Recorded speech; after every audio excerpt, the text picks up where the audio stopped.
All right. And we are live. The last word with Lord Cognito and Ebontis.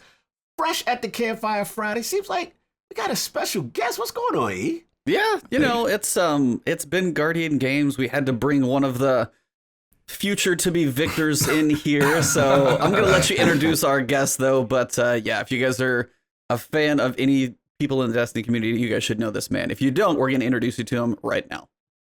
Exactly. Welcome to The Last Word, episode number 102. Man, 102. That's a lot of podcasts. That's a lot of episodes. It's another glorious Friday. We're back in front of the campfire for some more looter shooter discussion. I'm extremely excited about our special guest, so we're going to get right into it. I want to introduce a Lord who truly exemplifies chasing the dream through his undying passion and love of the Destiny franchise. Whether it be his amazing multi-platform streams, detailed how-to videos, or outstanding raid Sherpas, all done in the spirit of positivity and Guardian inclusiveness. Introducing the software developer, plus creator and host of the cbgray YouTube and Twitch channels. The Lord who correctly recognizes Vault of Glass as one of the top raids, and the leader of the grilled cheese community. Live from VA, and kind enough to make his debut at the campfire of The Last Word, my man, Lord cbgray. How you doing, sir? Wow, that was quite the intro. I don't even know what I can say after something like that. Well, the mic's on you. Go. Man. The goat is here. We got the goat. We got to give it a nice intro to the campfire. That is one of the, I think, the most, hype intros I've ever heard ever. But yep, my name's cbgray. You can call me Christian. You can call me CB. You can call me The Potato, because I do a whole lot of potatoing. So I don't deserve that intro that I just got. You can call me Lord Potato. Lord Potato. I am very, very grateful to be here. I want to, before we get any further in the podcast, give a huge shout out to Ebontis, give a huge shout out to Lord Cognito. These guys kill it, and they're amazing, and I'm just very, very honored to be able to, sit down and talk about some Destiny, man. That's what it's all about, being around good people and just having fun. So absolutely. I'm grateful. Hope we have a lot of fun today. I feel like everything I could have said about myself, Cognito just got. so you're like, yeah, you don't need to do an intro because we got you. Yeah, you guys got me, man. The grilled cheese community in there. So we had to give it up, man. He said, from this hospital, went to this elementary school, went to this middle school. By the way, we got a social security number. Here's his phone number. This man is single. Let's get him a date. No, he said, here's his credit card. Yo, you still... Let me make sure to go cancel that real quick.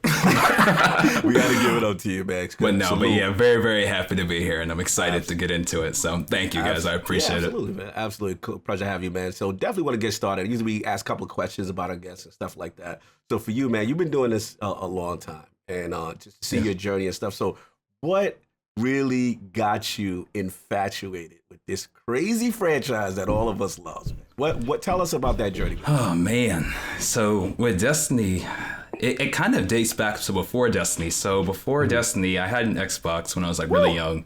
And so I did play some Halo with some of my friends. We'd sometimes, I remember, one of my best friends, we would stay up all night playing Halo together. Oh, yeah.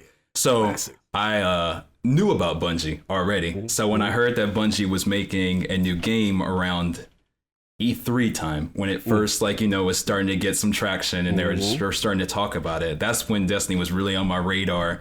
And then seeing that one trailer they had with when it looked like astronauts on space, you know exactly what I'm talking about. Oh yeah. That really raised my curiosity. And then after seeing the OG alpha and beta, I was already by that point I was like, all right, this is my game. I gotta have it. And so I ended up. You remember the white PS4 that was bundled with the with Destiny? Yeah. So that so I still got the old control. This thing has been through honestly. It's been through everything. The analog stick is pulled off. This thing's been through war with me. But so we bought the OG PS4 with Destiny when it came out, and man, the rest was really history. It was, and then the biggest thing that kind of sold it for me once we got going too was the multiplayer, because that was on a different level. I feel like back in, was that 2014? Yeah. Oh my gosh. Yeah, how crazy is it? Been a minute, right? 2014, I know. So six plus years ago. That multiplayer experience was something that, even though I had played other multiplayer games, I had never been a part of anything like that. And that's really what made me fall in love, and is why 6 years later we're still playing.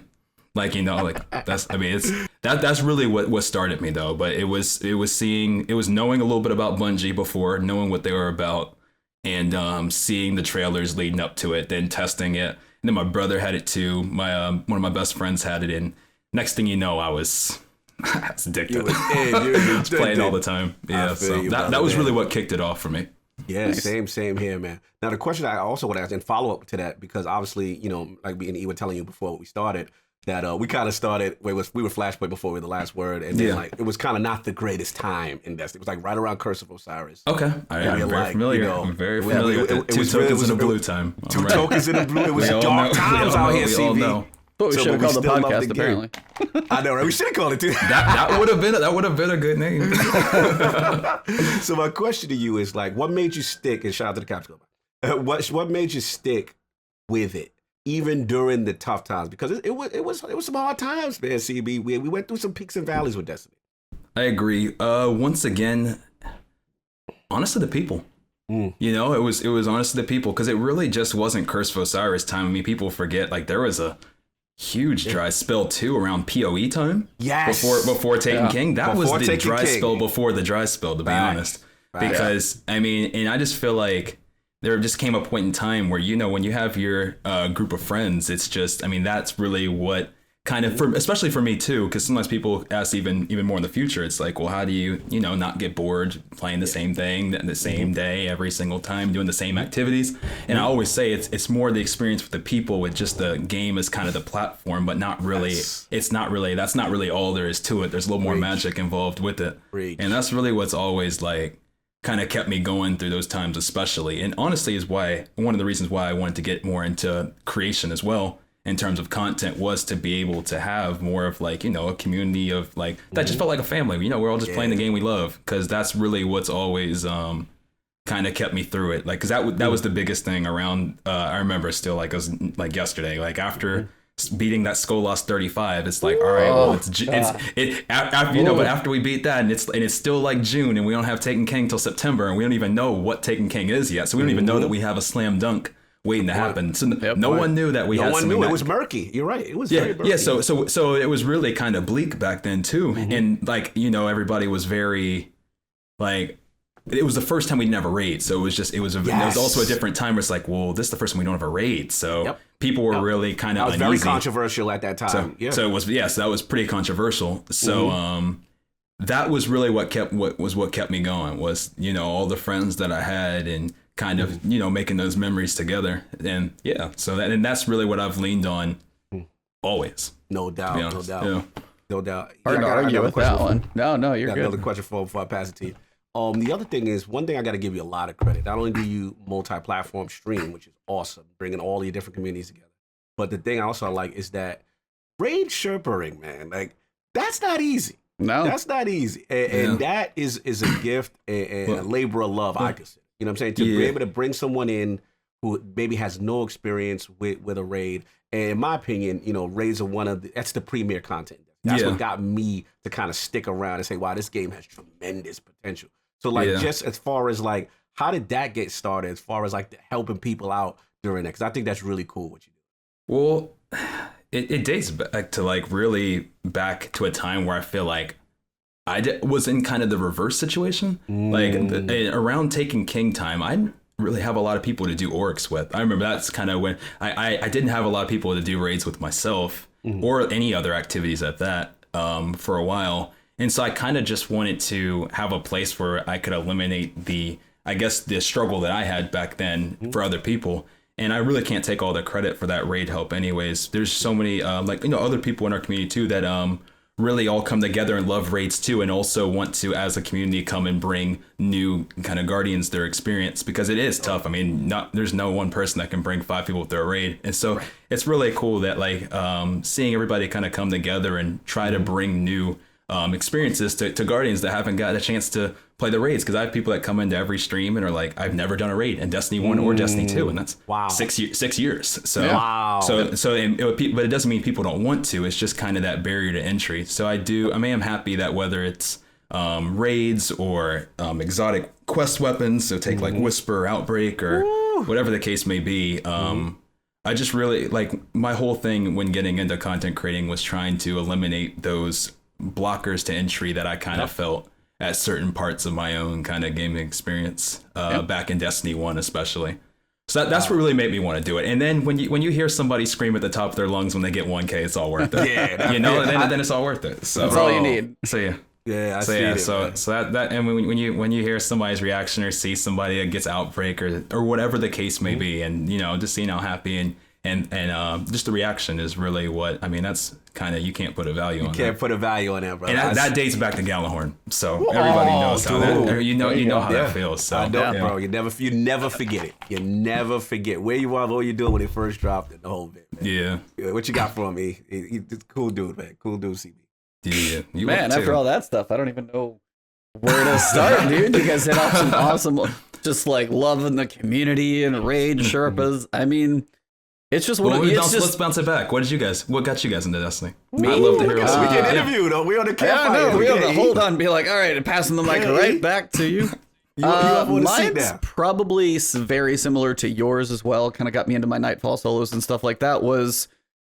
I played Vault of Glass time, Taking King. I had some friends that stuck with it. Like, I had a friend who had a couple friends that gamed and stuff like that. And they stuck for a little while, but they started slowly trickling off and you run out of friends to play with. So I was like, all right, I still want to do Nightfalls, kind of a cool challenge to do by myself. And I was like, all right, if I can do this, I want to see if I can help other people do it. So like going through and trying to actually do these things, and especially Nightfall solos in D1. And those were tough because that was back when it booted you to orbit. Oh yeah, so impressive on you. Like I can't, and to do live commentary on top of that, I can't tell you how many times I said the same thing to go through and do that. But I was like, after doing those, like Shield Brothers was always my example. I got to the point where I was like, I know this guy needs like 185,000 damage on the first set. Then I send him out of the room. These guys come over here, shoot a rocket over here, turn. I got the guys coming up. Like, get to the point where I can let everybody know what's coming enough. Even people in the comments would say, thank you. Even my fire team of 3, I sent this to them.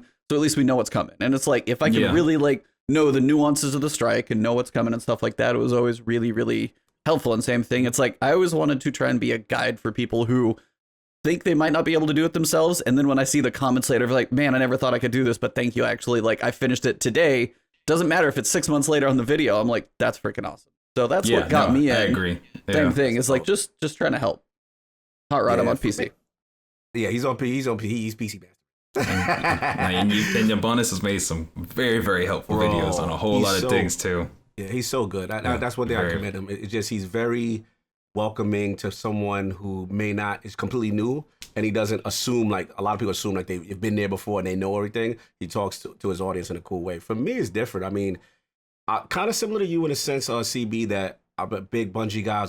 Halo was huge for me back from Halo 1, where, creating mock LAN parties for TV, Cat 5 cable, and, we were like addicted to this game. This is before Xbox Live, so I'm sure I'm an age here. But at the end of the day, like, I love that company. So just like you, when I heard they're announcing a new franchise, and I'm like, okay, Destiny, what's this? I had that alpha. Yeah, and yep.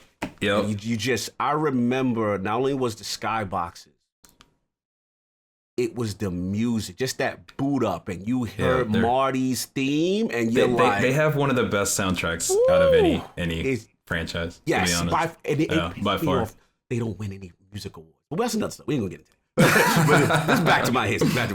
But at the end of the day, I was just like, man, this thing captivated me. Now I must admit, shout out to Forte in the building. Salute, brother. Thanks. So the thing that captivated me was, okay, the game was fun. But in the beginning, I'll be honest, once I hit that max level and you beat the campaign, I kind of cooled off because I didn't understand the end game, right? Yeah. I didn't know what it was. Light was confusing back then. Light was confusing. It was confusing. So I was kind of like, all right, it was cool, but I thought it would be more, and I cooled off. Now, shout out to Sinister, who's in the chat, you know what I'm saying? He's the one that said, bro, you've got to raid. We got to get you to level 30. It was a grind back then, right? Yeah. So I finally got there, and I'll never forget. It was the Vault of Glass. Changed the game. It changed my life. Because, for console, we didn't have anything like raid. So it's a first-person shooter raid. This whole mysteriousness, building the spire and going deeper and I'm like, yo, this is, minus my terrible wall jumps. during the jumping puzzle. But and the cool thing was too is when you're in patrol, when like before I ever jumped in the raid, like originally I saw other people doing it, and I was like, "What are they doing? What are they building?" I was like, "Can I go?" And they didn't let me go. Yes. And so that was like, I gotta figure out what this is, bro. That right there changed my life, and then from then I'm like, this game is special, and I said more people need to experience it. So I ended up becoming, I would say a hater of Destiny, but I ended up becoming the defender of Destiny. Everybody would come in like, why are you still playing that game? Why are you still? And I'm just like, man, I love it, man. And like you said, it's the community, your friends, you get on, and that's it. So that's kind of what did it for me, man. Tremendous. No, I agree. It sounds like in some qualities of that multiplayer again that we were talking about. Because that raid experience was different than anything else that I'd ever been a part of. Ever been a part of. Yes. Ever. Completely agree. Still to this day, to be honest. Yeah. Speaking of which, I caught that raid ranking video. The one with sweat. Yeah. Okay. Caught that, man. So I saw some things in there that are really some things that actually I was like, you know what? I agree. There's some things I was like, okay. So break it down. That S tier. I want you to break down that S tier of the top raids for CB. For the people that don't. Oh man, wait, all right, so now let's also like I guess clarify, are we talking about in general or are we talking about just in this current game? No, we're going to talk about in general. We're going to talk about all the raids. See, it's so tough when I give this answer sometimes. I feel like the first one that I always put up is the first one, but then, like, because Vault of Glass for me is like always going to be the best experience I've ever had in a game. And you were worried about the Titans in here. Say it so Game & Forte can hear you. Vault of Glass is the best gaming experience I've probably ever had in a video game. Whoa! It just is what it is. And is it nostalgia, I'll always I gotta cut you 1 second. Whether people agree or not, like I'll always have it in the S. More so even just because of like, you can say there's been better bosses, you can say there's been bigger raids, you can say there's been more encounters, but just the mystery, the fact that they got it right on the first time, the loot, the breakdown of loot on hard and normal. So there was actually incentive to do hard, like getting Fatebringer, do it 10 years in a row until you get it finally. Everybody I know who was grinding Fatebringer understands. Yes. Like the amount of lore that was attached to it with Praedyth and Kabir and like all of that enriched loot, lore and just the whole experience was just on a different level. And part of it's like one of those things where it's like, all right, well, yeah, now obviously Bungie's been making more raids, but back then when they did it in 2014, it was just almost like I had to be there type thing. Like so no matter what, I always defend that raid, no matter what. Now I want to shout out a couple people in the chat because they have been making me laugh. Shout out to Leon. He said Vogue saved Destiny, a huge game changer. Now the question I got before we get into the other raid, because obviously I'm a Vogue fanboy, so I gotta blow V8. So my question is. I'm not even worried. I'm just go. Yeah. I know. My question to him though is, what do you say to the people like Forte and other people who say, we're just looking at it through rose-colored glasses? It's really not that good a rate. What do you say to those people? I mean, it's just one of those things where like the best comparison I could give is we all live in houses with internet, right? Yes. Like, and so internet now is very like a normal thing in everybody's house, right? But back when the internet first came about, like everybody realizes how much the internet changed the world. And if you say the internet didn't change the world, then internet's normal now, right? We all got in our house. Yeah, it's completely normal now. And now that we have 10 raids, I understand people saying the thing about Vault, what they say, but you can't say that internet didn't change everything about this world. Talk, CB. And Vault of Glass will be that internet. Whoa, my man CB with the software development breakdown. That's the best way I could put it. And if you don't understand, and like I feel like that's hopefully clear as anything I could compare. Woo! To be honest. And on the first day there was light. My man CB Gray. Now, let me stop being biased. Now, all jokes aside. But that would be my opinion. That'd be the best comparison that I can make. Like I get that now. It's like internet's everybody's house. Now there's so in the equivalent to that be now I understand there's been raids with more encounters. I understand that Bungie's been able to experiment more. I understand that there's more that Bungie can do, and now we're gonna even start moving to stronger. Like when we have next gen consoles, there'll be more ability to do new things. We got to remember that we were in the realm of PS3. And Xbox. So there was like from a technical standpoint, there was also limitations that they had to adhere to. Yes. So like it's just what they were able to do back then. Like even if like now wouldn't take as much effort, back then was I mean they did a thing there. They did a thing. Fair enough. Not fair enough, brother. They did so a thing. we got Vault. So give me some more of your other top tier. 2 and 3. King's Fall. I feel like King's Fall is another one that I feel like changed a whole lot of everything. Again, I feel like once again King's Fall took things to another notch as well. I know people also have some reservations about certain parts of King's Fall. The one part that I always am at least like able to be like I feel like aware of and cognizant of is I feel like the last encounter, like making people go the 4 rounds, I know wasn't always people's favorite. Yeah. But just in general, from an overall raid experience, like from the ships and the amount of detail in the ships, and everybody remembers falling off the ships 100,000 times, but getting mastering the ships to totems to then having War Priest to then Golgoroth, which before it was learned that you could do one bubble was probably one of the best encounters ever. Once again, I mean, back and forth. Anybody who did the Golgoroth normal Hard mode Golgoroth is actually a really good encounter. Yeah, that too. Jump in the bridge. Everybody remembers jump over that bridge and rotate around. But so anybody who so I feel like Golgoroth, the way it was intended to be, was still one of probably the best encounters that I feel like I've been a part of. And then Sisters kind of teaching what kind of went on in Orcs, and then once again all the extra secrets that were in the King's Fall raid, the basketball room, all the different stuff that was within King's Fall. Once again, I have that one up for another, just the overall experience again, the secret chest that you could unlock if you jumped on the side and went up the ramp, like all the different stuff, the touch of malice that was associated with it, the loot, and then having the loot split between the hard and normal. Once again, there was a lot of things that Bungie got right with King's Fall as well, even if the last encounter didn't make you do it 4 times in a row. I still love it. I still have it up there for sure. No doubt. That would be another one I'd put up. Give me one more. Let me just do it a top 3. So give me one more. I know it's tough. It's like picking your children. I understand. Yeah, it is. The last 2 I have, like, and I don't want to just like not put anything from D2 because then it seems like I'd probably throw like Last Wish in there probably too. I'd probably throw Last Wish under, and then it would be like man, it's so hard. Then probably have Wrath Machine as an honorable mention. But yeah, I'd probably stick Last Wish over from maybe. Oh man, but then the whole Outbreak thing too. It's tough. I'm such a I love so much about what D1 had, but I really did like Last Wish too, and I think every single encounter in Last Wish was really good. I think there was once again a lot of secrets in Last Wish. I think the overall first day experience was one of the best first days. One of the best. Probably the best first day since King's Fall's first day. Yes, I would agree. So there's a whole lot of good stuff with Last Wish as well, all the way down to the exotic that was attached, the world's first for it, then triggered everything in Dreaming City. There was a lot of stuff. There was a lot of stuff that went on with a lot of stuff that went on with Last Wish that I think also was like you could say game changing as well. Yeah. So that would probably be my 3.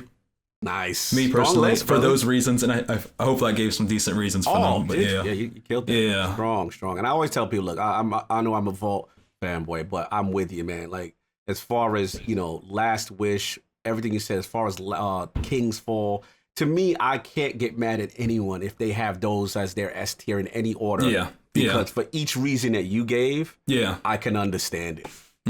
For sure. What else you got, E? Oh, no. Legendary. We got the GOAT in here, man. We got the GOAT, CB. I wanted to ask you, CB, for like any of your videos and stuff that you made, or any that are like have kind of a special place for you. Did something really cool that you didn't expect, or just any certain videos, because I've got a couple, of course, that have been like, hey, this was really cool, this one got some cool reactions. Any standout videos that you've made that you're either really proud of, either did really well, helped a lot of people, stuff like that? Some like standouts in terms of videos. There was like there's a few, like, so there was one era of videos that I used to make about 2 years ago. It's funny, around the Warmind time, which was when I don't know if you guys remember. Do you remember when the Black Spindle's catalyst was, or at the time people thought it was Black Spindle's catalyst, it ended up being Whisper the Worm's catalyst. Yes. Yeah, but this before we all knew it was Whisper the Worm. So we actually, so I'm saying Black Spindle for a reason, because we didn't know it was Whisper yet. But so when Black Spindle's we thought this catalyst was in the in the database from LightGG, obviously.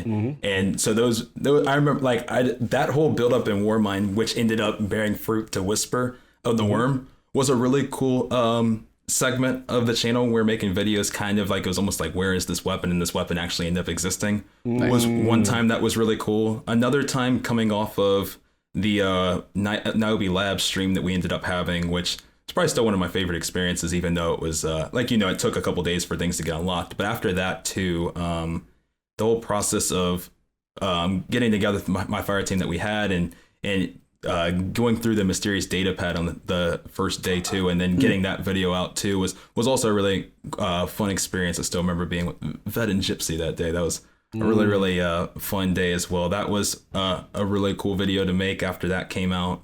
But honestly, I really enjoy just every single video for the reason of just kind of seeing the comments. Like you said, when somebody comments back and says that, this was really helpful with whatever, that's really, like, they're all pretty special. I really just enjoy seeing just the reactions that they've helped people, and then it kind of just makes it all worth it. So I have some that definitely have been some fun ones to make. I also enjoyed the making overall just stream highlights that I felt like kind of just captured the timeline of all the kind of streams that I had done over the years. I thought that was a pretty fun one to watch too. But overall, I really do, my most, I guess, favorite thing about the videos in general is just when you make a video and then you see that somebody said it was helpful with them getting whatever the video title was about. And that's really what makes each one of them special. Like, that's really what does it for me with the videos, is seeing the reactions. It always definitely is fulfilling. Nice. What it's about, brother. Yeah, man. All about the reaction, giving back, just seeing the effect that you have on people. So cool, man. So cool. Love what you're doing, man. So how we feeling about Destiny? Like, well, what's your take right now? What's the energy for you right now? So I feel like I have like a very, not interesting opinion, but I just have reservations about getting on the like Destiny's in trouble train, because I really feel like we're in an era that's still affected from the split. Yeah. From Activision. I mean, one thing, and especially like now too, like in terms of trying to get effective changes out quick. One thing that I know that you're in IT, and so I'm also a developer too. And one thing right now is we're all working from home, obviously, as you know, with the pandemic that we have going on right now. And one of the biggest things that I've noticed, at least personally, is we're working on a small scale application. And it's really hard having everybody be in all these different places and us trying to get anything done.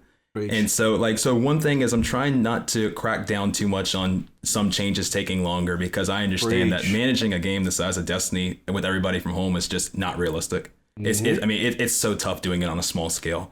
So in terms of the short-term changes, I'm trying to I feel like Destiny, or Bungie in general, I'm trying not to be too hard in terms of the time that we're in right now. Absolutely. But then also in terms of losing Activision in general, I feel like that's in my personal opinion, I feel like that's something we're going to feel the effects of till September. And so I'm okay with what we have now, as long as what I'm hoping is coming in September is going to be the slam dunk that most of the Septembers have been.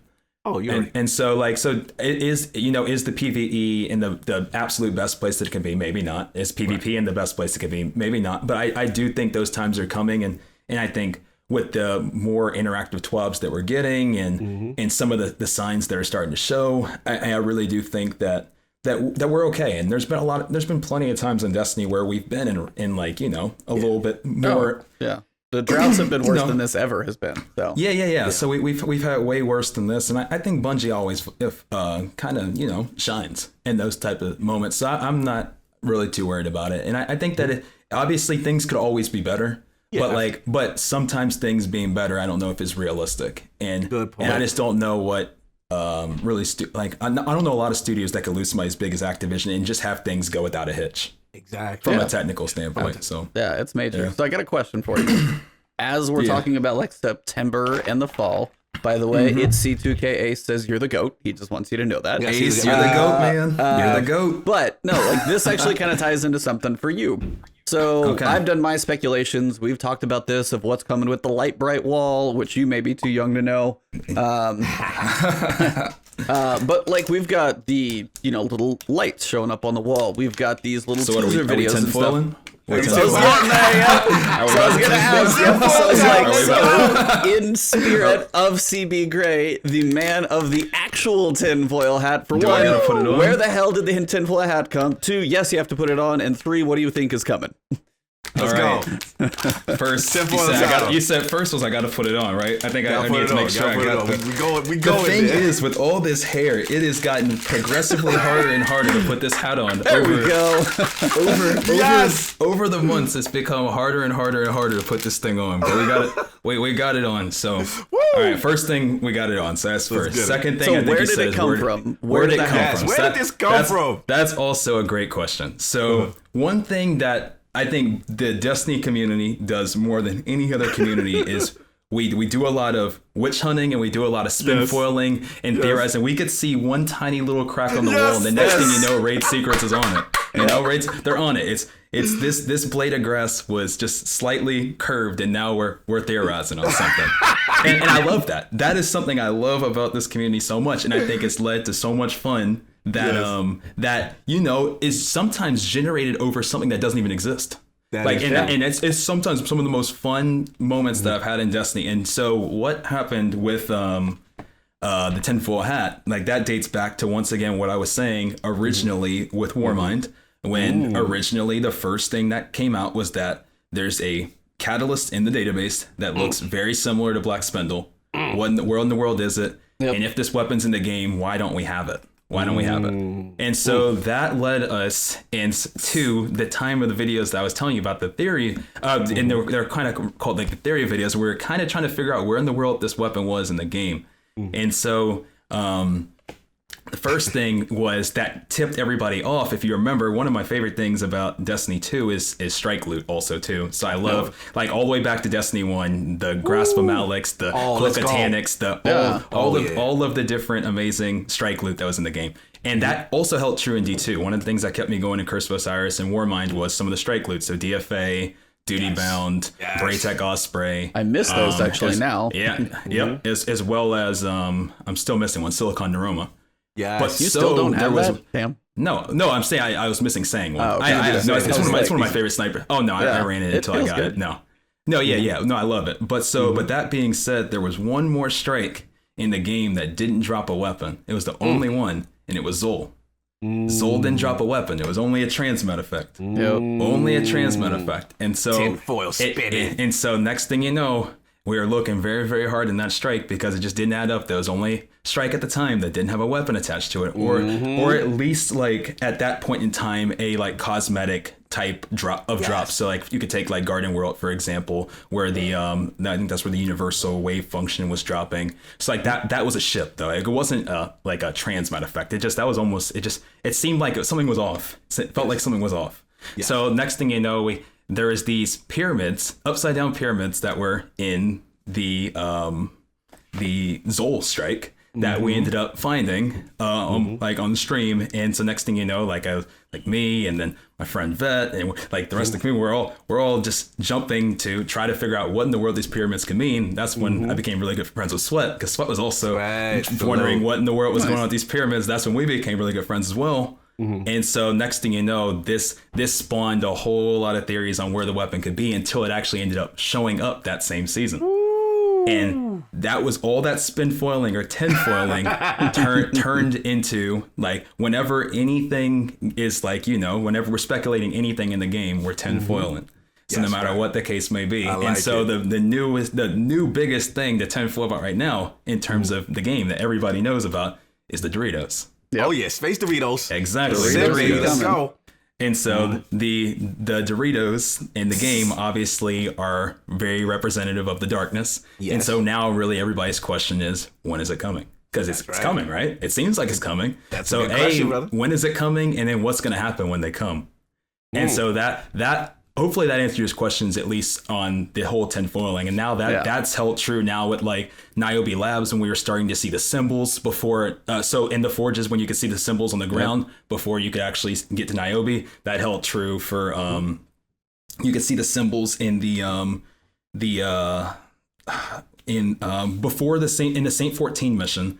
when we were saving him. You could see those symbols that were in the corridors of time before the actual corridors of time. Next thing you know, I'm screenshotting all these images. I'm like, what are these for? And then they ended up being for one of the longest marathons, in probably Destiny. Like, I mean, seriously, that was a sleepless week for me. But but that type of stuff is that's some of my favorite stuff in Destiny in general. And so in the secret missions as well. But so that's really what spawned the whole tinfoil thing in terms of what we do.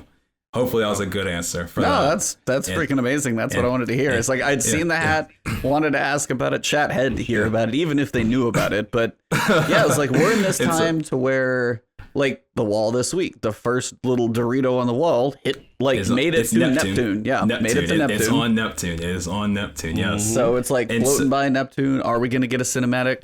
And I'm wondering now, is like Guardian Games finishes this week.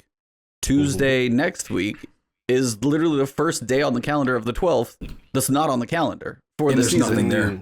Yeah. There's nothing there. So it's very, very interesting what's going to happen Tuesday. I completely agree with you. Another thing to definitely, like, once again, if you wanted to continue tinfoiling about would be to go back, look at the Shadowkeep Vidoc or whatever that talked about season 10, 11, and 12 to come. And they mentioned season 11 is going to be unlike any other season ever in Destiny. That's a quote. They said season 11 is going to be unlike any season like Destiny. Now, what does that mean? Well, did you also see the recent tweet? Did you see the recent tweet from Lord Luke's man? Did you see it? You're talking about the one from yesterday or the one from today? If you tweeted something today, I've been it was yesterday or the day. It was like last day or so. Like 4 words. That's all you had. So you are not prepared. You are. Okay. I saw that one. Yeah, you guys made me thought I saw something else. Okay, I was like, some new joint. It's like, dude, what did I miss? I can't keep up. I've got a job, man. I was opening up my Twitter. I was like, oh snap! I've been at work all day. Besides, you good. Oh man, but no. Usually I'm usually on top of that. But yeah.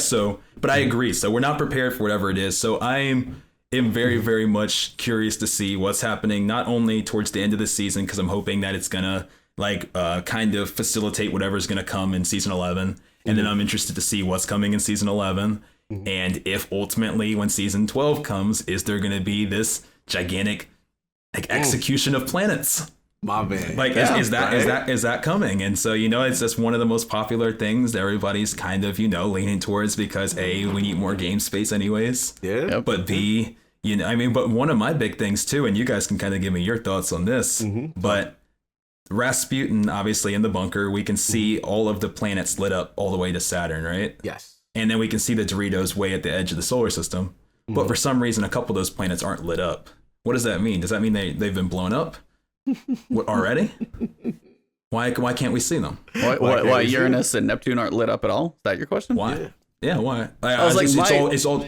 Yeah, we don't know. I was like, my guess is because we've never ventured that. We've never ventured that far. Like we went to Saturn or Uranus or Jupiter. We went to Saturn. We've been near most of these places. Europa's not lit up though, which is also strange. So there's a couple that are not, but yeah. Yeah, I agree with you. And so I was wondering if it's just because he can't reach that far or because people are like, oh, he just can't see that far because we haven't been there yet. But I was like, then why can you see the darkness that's at the edge of the edge? Yeah. So why is the Kuiper Belt listed out there, forever out there? So it's all very interesting stuff. So there's a lot. And back to what I told you before, this is the most fun part is, all of the buildup. So I'm asking you that question, even though I don't know the answer. So it's more of it's a question that doesn't even have an answer, but it's all interesting stuff. It's all real interesting. I'm with you, man. Okay, that's the story of the tinfoil. Now my hair is trying to yeet this thing off. Oh, you're good. Yeah, you can take it off. It's gotten harder and harder with the months. Looked like it was choking you there a little bit. One thing that I'm excited for is my haircut. Hopefully, in the next few months. I'm so excited. How short is that thing gonna go? How far is that coming down? That's a great question, man. If the longer this gets, the more it might just be everything. You're just like screw it. You and Cognito will be a pair. Yeah, we're gonna be twins. Cognito, I'm coming for you. I might be able to actually get a headset on my head. They're like, why don't you wear a headset? I was like, do you see my hair? We respect it, man. We respect it. Listen, man, I love the tinfoil, and that was really cool, man. Again, so many theories, and we're excited too because we know about this game. The thing about a live service game, you're gonna have those peaks and those valleys. Agreed. And, the cool thing is every September.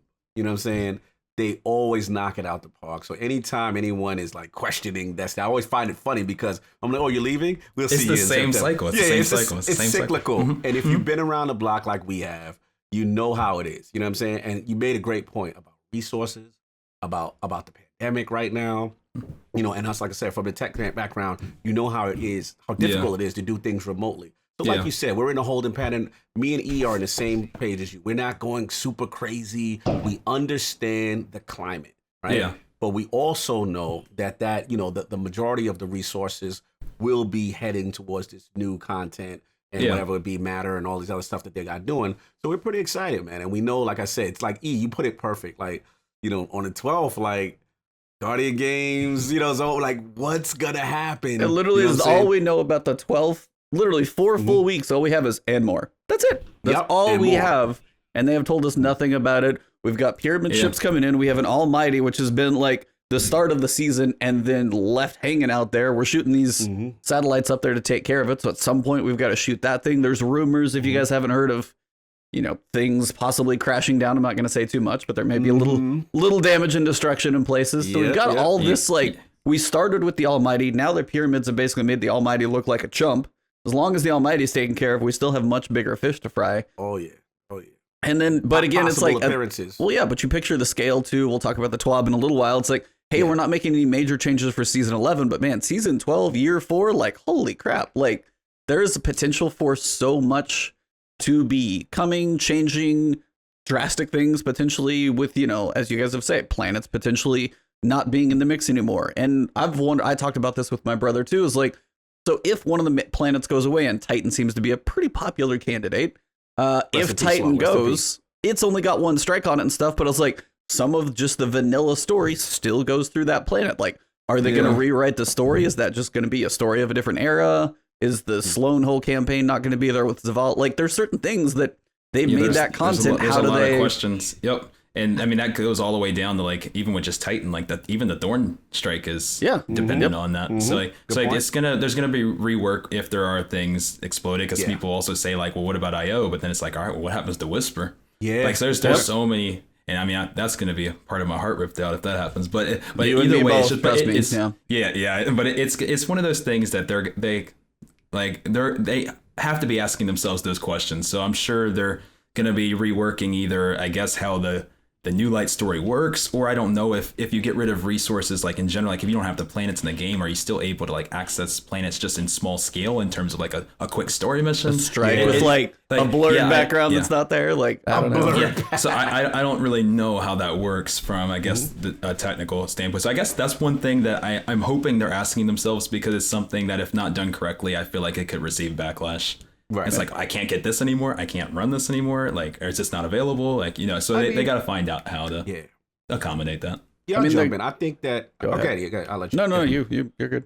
No, I was just saying that I think that at least short-term history has shown that. Look at the Izanagi as an example, right? With the way Forges have now been reworked as far as that whole quest line, because now everything, the Forges are now kind of like on a rotator, right, on the planet. So. I think that if it comes down to it, whether it be Titan or whatever, they will still give access to these quest logs. I cannot see a situation where Bungie says, you know what?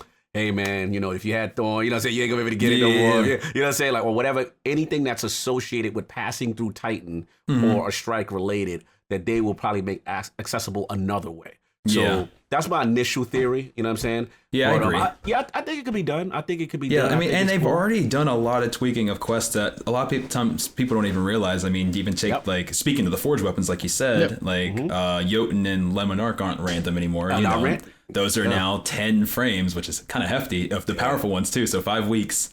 But so yeah, they've already done some tweaking in the past, so it's not anything that it'd be outlandish for us to say that they could just, change the kind of the course of how it goes. But it'll all be stuff that they need to ask those questions, because those weapons still need to definitely be accessible, especially the exotics, because I believe those are, as of now, not going to be retired. I think that's what Luke said, right? Yep. Like you said, exotics aren't retired. Yes, E. So definitely exotics are one that they're going to have to ask the questions and try to figure out what's the best way to handle them. Hopefully Bungie handles it the right way. Yeah, I'm sure they will. Everything is so tied together at this point. we've had this back and forth about sunsetting and exotics, and this whole thing has been a thing. But I mean, you bring up a great point of like how do you pick and choose? Like, if this planet goes, is this just now a random drop somewhere else and the quest is just no longer? If you blow up Io, does Whisper of the Worm just become a random loot drop for the people who don't have it if you haven't seen it anymore? It's like, I mean, Whisper is one of my biggest videos I've ever done, so it's like it's got a special place for me too. And that's one of those when you're just like, how? I believe that's how I first found you. Also, wait, can you repeat that? This is a point of contention. Amazing video. That was an amazing video. There's been a big, the last one, we go at it. Amazing video. Big point of contention because this man wanted exotics also to be retired, and I struggled with that. I bet they would love Telesto to get retired right now. Are you freaking kidding me? No, keep that energy. Don't be cute because now CV's here. Keep that energy you had towards, I wouldn't mind if Zero had to go away. And I was like, what? I was like, there's memories. That's really tough for me too, because those secret missions are probably some of my favorite. Like I love helping people with those. I'd be very sad to see those go. If they go, we'll just, but like I definitely would be like. No, it's like, and I'm with you on, trust me, the secret missions have all been so freaking amazing. Like talking to Nine Hydras about those at Guardian Con when he's part of the one, like the artistry that made them. Shattered Throne at some point is another one when I wonder, it's like if Shattered Throne, when the Dreaming City, if it ever gets fixed, if that story thread is done, technically Shattered Throne shouldn't even be there because that whole thing is the end of the 3-week cycle. So there are some major pieces to these exotics at a point. And we look, honestly, when we look at the TWAB, which I was going to wait to get into a little bit, but when you look and they say like year 4, year 5, year 6, in this discussion, we all potentially talk about like, hey, when is D3 coming? The way you read between the lines on the TWAB this week makes you think D3 is getting farther and farther away, to be honest with you. So that's when it's like, so my question to him was basically just like, if D2, somehow they push D2 into next gen and it's still going, is Whisper of the Worm, if you have a year 6 or 7 raid, should you be able to take Whisper of the Worm into it and be able to infuse it into it? That was the question. I try and ask this occasionally. Let's talk about it. He's like, God, we're in here again. Do you think you should be able to infuse Whisper through like year 6 and just keep taking it forward? Man. Or But I mean, we've never had a game yet where we've had 6 years. I feel like we start having to ask ourselves some tough questions, and I even love Whisper. I'd at least have to start contemplating it because I definitely don't like. I do want there to be like incentive to go get some of these new things in the game. Like, I mean, I can take for example. I feel like some of the let's say bunker weapons or even before that. Let's take the weapons from the back with the Fractaline weapons before the weapons we were getting before. I feel like we weren't using them because we had so many like other weapons that are just like, we're always gonna have Recluse, we're always gonna have we're always gonna have Mountaintop, we're always gonna have this and that and the third. So by year 6, I mean, if we're having this problem, or kind of having this problem now, I at least would have to admit that it would have to be a discussion, or we need to like weigh different possibilities for just trying to figure out how to make other weapons viable. And that's a tough that sentence alone is not easy. Absolutely. Like you can't just snap and make things viable like without breaking things. Sometimes you don't want to break anything because when we break things and we have to disable things and then it's just a whole hassle. So it's tough. If the game goes into year 6, to Ebontis' point, I would at least have to discuss it. I feel like, in my opinion, it would have to be discussed. That's tough. We've never had a situation where we've had the game go that long. Absolutely. And you're making fantastic points. Yeah. All I'm saying is everything seemed to that you were mentioning, and a lot of what you were mentioning also involved legendary weapons, which we came in the middle. Me and E came in the middle there. It was a hard fight. But we came in the middle. I said, you know what? We got to discuss that. I'm cool with the retirement of these earlier weapons because, again, redundancy, loot pool gets, inflated. I get that. But when it came to the exotics, especially the ones that involved quest lines, like 0 Hour, like Whisper of the Worm, that's where I struggle because it was more of respecting player engagement to get those weapons. Agreed, because then you don't want to do those activities anymore. Right, and exotics was such a small part of the loot pool that I'm like, it's not really gonna kill the game if those still hung around. I'm all about weapon retirement for legendaries. You know what I'm saying? And moving that forward. So that was just our little beef. So let's take it back though then, because we've dealt with that before though. All of us as D1 players. So how did you feel when we lost Gallahorn and Icebreaker and all those weapons? Because we lost those after what? It was a year and a half. 3 years after what you call it. Yeah, but you brought Gallahorn back, then you lost it. Then we brought Gallahorn back. I'm talking about like the initial reaction, just like kind of putting yourself in before it was Rise of Iron. Obviously, we got Rise of Iron and we got Black Gallahorn back, but like we didn't immediately, so we had those feelings. Yeah, so I was wondering how you guys felt when that happened. I think for me at the time with Gallahorn specifically as a random drop, it didn't affect. I think the difference I feel with D1 and D2 is that D2 seems to have a lot of more lore and exotic quest oriented acquisition, right? I feel D2 had more of that, whereas D1, I think a lot of it came from random drops.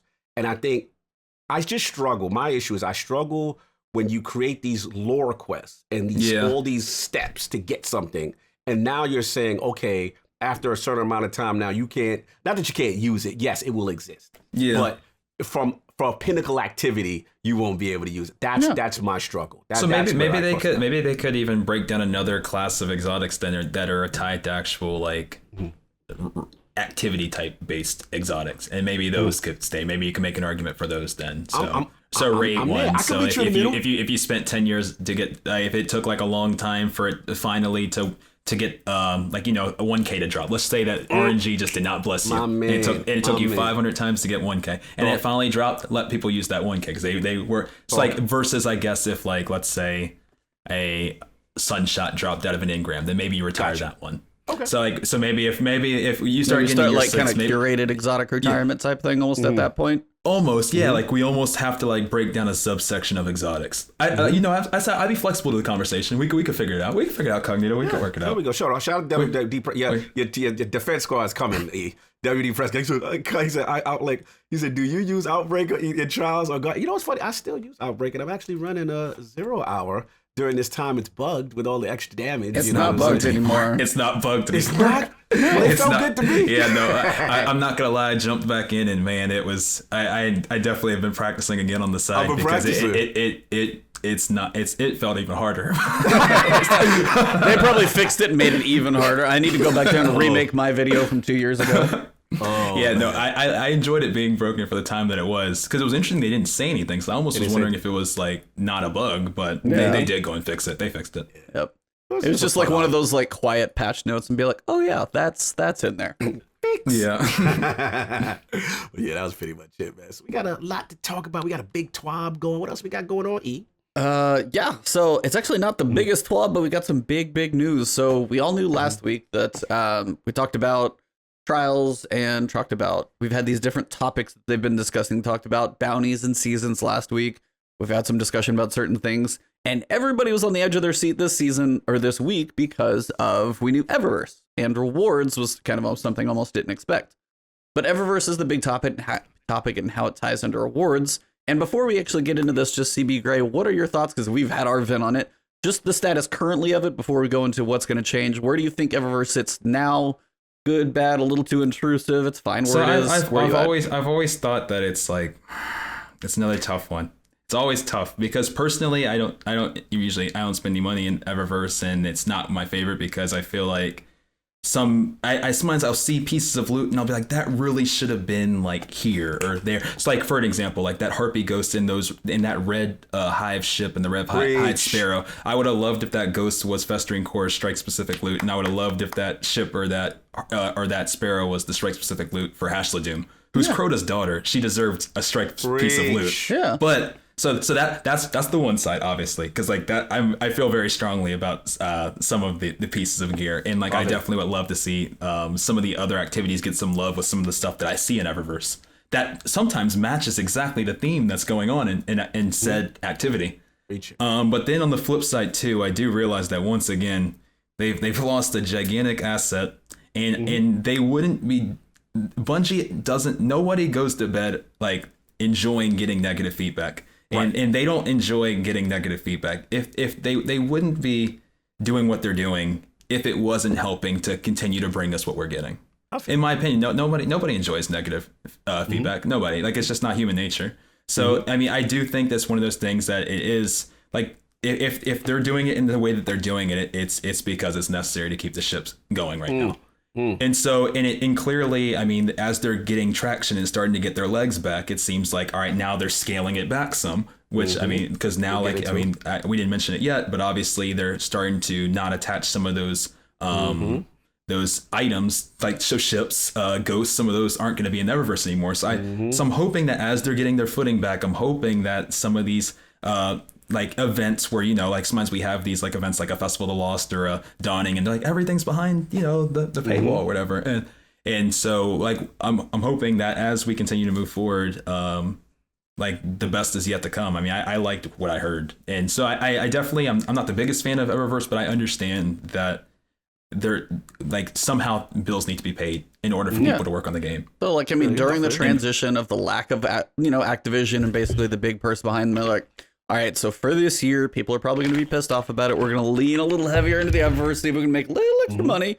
And then we're going to try and pull it back when people really start to get annoyed by it. And that seems, honestly, I mean, in a logical business sense, it makes sense. They need to have, let's see if we can make some money as many places as we can. This is probably going to be a bit intrusive, but if we can make a little more here, it's going to help us on the back end so we can kind of get settled in and know what to expect for year 4, fall expansion, and all that stuff. So they go into, and that's the first thing you basically talked about, is vanity and accessories. So couple big pieces. I'm just going to kind of hit each topic and we can basically talk about it. Yeah. First one, just literally straight out of the gate that people have probably been asking for years, says we will be adding a transmogrification feature to Destiny 2. Woo! This will allow players to turn their armor into universal ornaments. We will allow players to do this with in-game effort or silver. This feature is in early development as expected sometime during year 4. Now, I saw even people on Twitter asking, hey, what is the in-game effort? Still honestly don't know. That's in question. But just the fact that Transmog is coming, wanted to get each of your thoughts as you're the guest. CB, you're first. I think it's pretty cool. I mean, I think that that's something that people will love. And I also think they said it in the right way, where it sounds like they said either silver or in-game activities. And that's all I needed to hear. If it was something that every time I had to pay to do it, then I'd never do it. I mean, just personally, I never do it. But so it is nice to hear that. I mean, I think it's a cool feature, and I think having both avenues to unlock it is, I think it's a win. With your pinnacle gear drops, you get an ornament like token or something like that, you go do a raid or a dungeon, make it something that actually gives the people a reason to go in there, and then also reward the people who do some of the hard stuff. So I'm good. For sure. I'm totally for it. I'm all good with that. Yeah. Cognito. Yeah, I'm actually surprised to see it just so boldly written, and that it was really cool. You know, at the end of the day, you know, this is something the community has always wanted.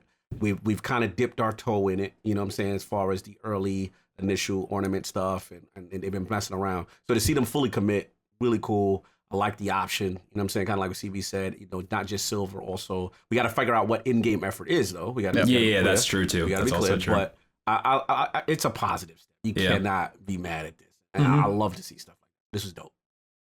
Yeah, so that was pretty much a big win from the start. I was just like, damn, first one, here we go. Okay, so second piece. Each season we will deliver an aspirational pursuit of armor. We haven't done this consistently in Destiny 2. This armor will come from activities, not the season pass, nor Eververse. And this is each season, by the way. As an example, we removed, and I love this, like this is one of those rare things when you see them getting ready for next season, already making a change. As an example, we removed the Eververse armor from season 11 and itemized it into an aspirational activity because this is the right thing to do for the game. I mean, you guys want to add anything to that? It speaks for itself once again. I mean, first off, I love the openness, but being able to have those types of drops in other activities can bring so much more meaning to certain activities that right now are struggling to find any meaning. And one example I could give is strikes. Like just in general, if they start attaching different items that people actually want to some of these other activities, I'm sure people will start running them again. Absolutely. Like so if they get this right, I mean, I feel like it's going to be great for the game. I'm very happy with. Love it. One caveat for me is just that I know they attempted some of this in the beginning of D2. You know, Crucible Armor, Vanguard. You know, I know this is me selfish. I would like the coolness factor to be raised because I remember the initial Crucible armor set was, You know what I'm saying? I agree. The Vanguard element, I was not feeling the Vanguard set at all. So again, my issue has always been the coolness disparity from Eververse's armor versus what was actually achievable. But the fact that they're mentioning this, I have confidence that they're going to have that level of detail and coolness and stuff like that. I just got to see it. You know what I'm saying? Because that was my problem. Like the Eververse stuff just looks so much better than what was earnable. So we gotta keep that. I mean, listen, Bungie has. We all love what they do. I just want to see them commit to that level, but I think they are based on the transparency here. It looks like I agree. I think you hit the nail on the head on that. And if it does look cool, I mean, we're all gonna be grinding for it. Oh, facts. I mean, that's the key. Yeah, it's like if it's worthwhile. Somebody in chat said it. We said it before. I've been working on solo flawless Pit of Heresy. Finally finished that thing up, but it's like if there was any way to earn pieces of armor that weren't Dreambane, stat pieces of crap, if it was actually like dropping chunks of armor off of Zolmak and I looked like a freaking Fire Hive Knight, I would be just like in heaven, right? I'd be like, dude, I will do this every week. It had like no question about it because I'm gonna walk around the tower like a monster. Like that'd be awesome. So yeah, no, this and the fact that they're doing it that soon, that's really great. Honestly, I'm super very impressive. pleased. Yeah. So the next piece, we are improving the rewards, and this is one where actually we'll have some questions for you guys. We are improving the rewards for aspirational activities, raids, trials, and dungeons. Going forward, aspirational activities will reward players with power, items, and vanity. When we build an aspirational activity, it will have at least one accessory to pursue. Not entirely sure where you claim accessory, if that's the vanity thing, hopefully. The team's working on adept weapons for trials. Trials will get new armor, aka not reprisal, so a brand new set, accessories, and weapons in Season 13. Trials will get new armor every year. Destiny's new raid will have brand new armor, weapons, and exotic accessories to pursue. No spoilers. So first piece is going forward, aspirational activities will reward players with power, items, and vanity. I think we probably all agree that one's pretty good. Can't really go wrong. Now here's the trial stuff. This is where I want to ask you guys. We are currently in Season 10. Season 11 is the summer. Season 12, the fall expansion. Season 13, you can picture that one as December-ish. Yeah. Trials will get new armor, accessories, and weapons in Season 13. So Trials is not going to get new armor, new weapons, or accessories for 6 months. Just to put a time frame on it. They are working on the adept weapons, probably for a similar time frame as well. How do you guys feel about that? I'll jump in. I was honestly letting it soak up a little bit. But that's a tough one. I mean, honestly, I'm willing to wait on some of the cosmetic / weapon stuff as long as we fix the issues correctly. So if we can get a good handle on the cheating scene, if we can get a good handle on the error codes because they're still happening, if we can get a good handle on incentivizing, like, so in terms of like, I mean, I know like no part of incentivizing is new weapons and new armors, I get it, but I just mean like in general of like not incentivizing people to token farm the 3 wins, like really making it very worthwhile going flawless. Even if that means like right now, flawless doesn't mean an adept weapon. If it means 3 ascendant shards, I don't know. That's just spitballing. So just whatever. Just like in a gigantic bucket of tokens. Like whatever it takes. Like if they can just get the structure of it right, where then all they have to do is plop the weapons and the armor into it. If they're plopping that into a working trials, I'm fine. Let me jump right in, man. See, we got he on it, right? He on it. I'm so with you, brother. I'm so with you because I know where you're going. No, I mean, that's the other side. So he said it perfectly. But yeah, I had to ask. Asking a fantastic question. I think my thing with Bungie in the past has always been, I don't have a problem with waiting as long as you are transparent. When they do stuff like this, that eases the blow. Right? You set the expectation. Okay, guys, this is the reality. And we just finished coming off saying, hey, resources are low, because we all know what's going on behind the scenes. They're not going to always say that part. But behind the scenes, we know what's going on. So the fact that they're doing it, though, like, I'm super impressed. Because to be honest, like, I I'm a huge PvP. I love trials. That's my heart. You know, shout out to the warlocks out there with your pharaoh armor. I love looking like a pharaoh, bro. You know what I'm saying? That helmet, I gotta get the helmet. If Ares would stop messing up my 6-win card, Ares, if you in there, and stop ruining my lighthouse runs, maybe I can get my favorite Get off the warlock helmet Stadia of all and go time. play somewhere else. You won't run into him in a riot. Listen, man, but Stadia got no cheating. That's the only reason why I'm over there. For I know. PvP only. Yeah. I don't want to be aimbot.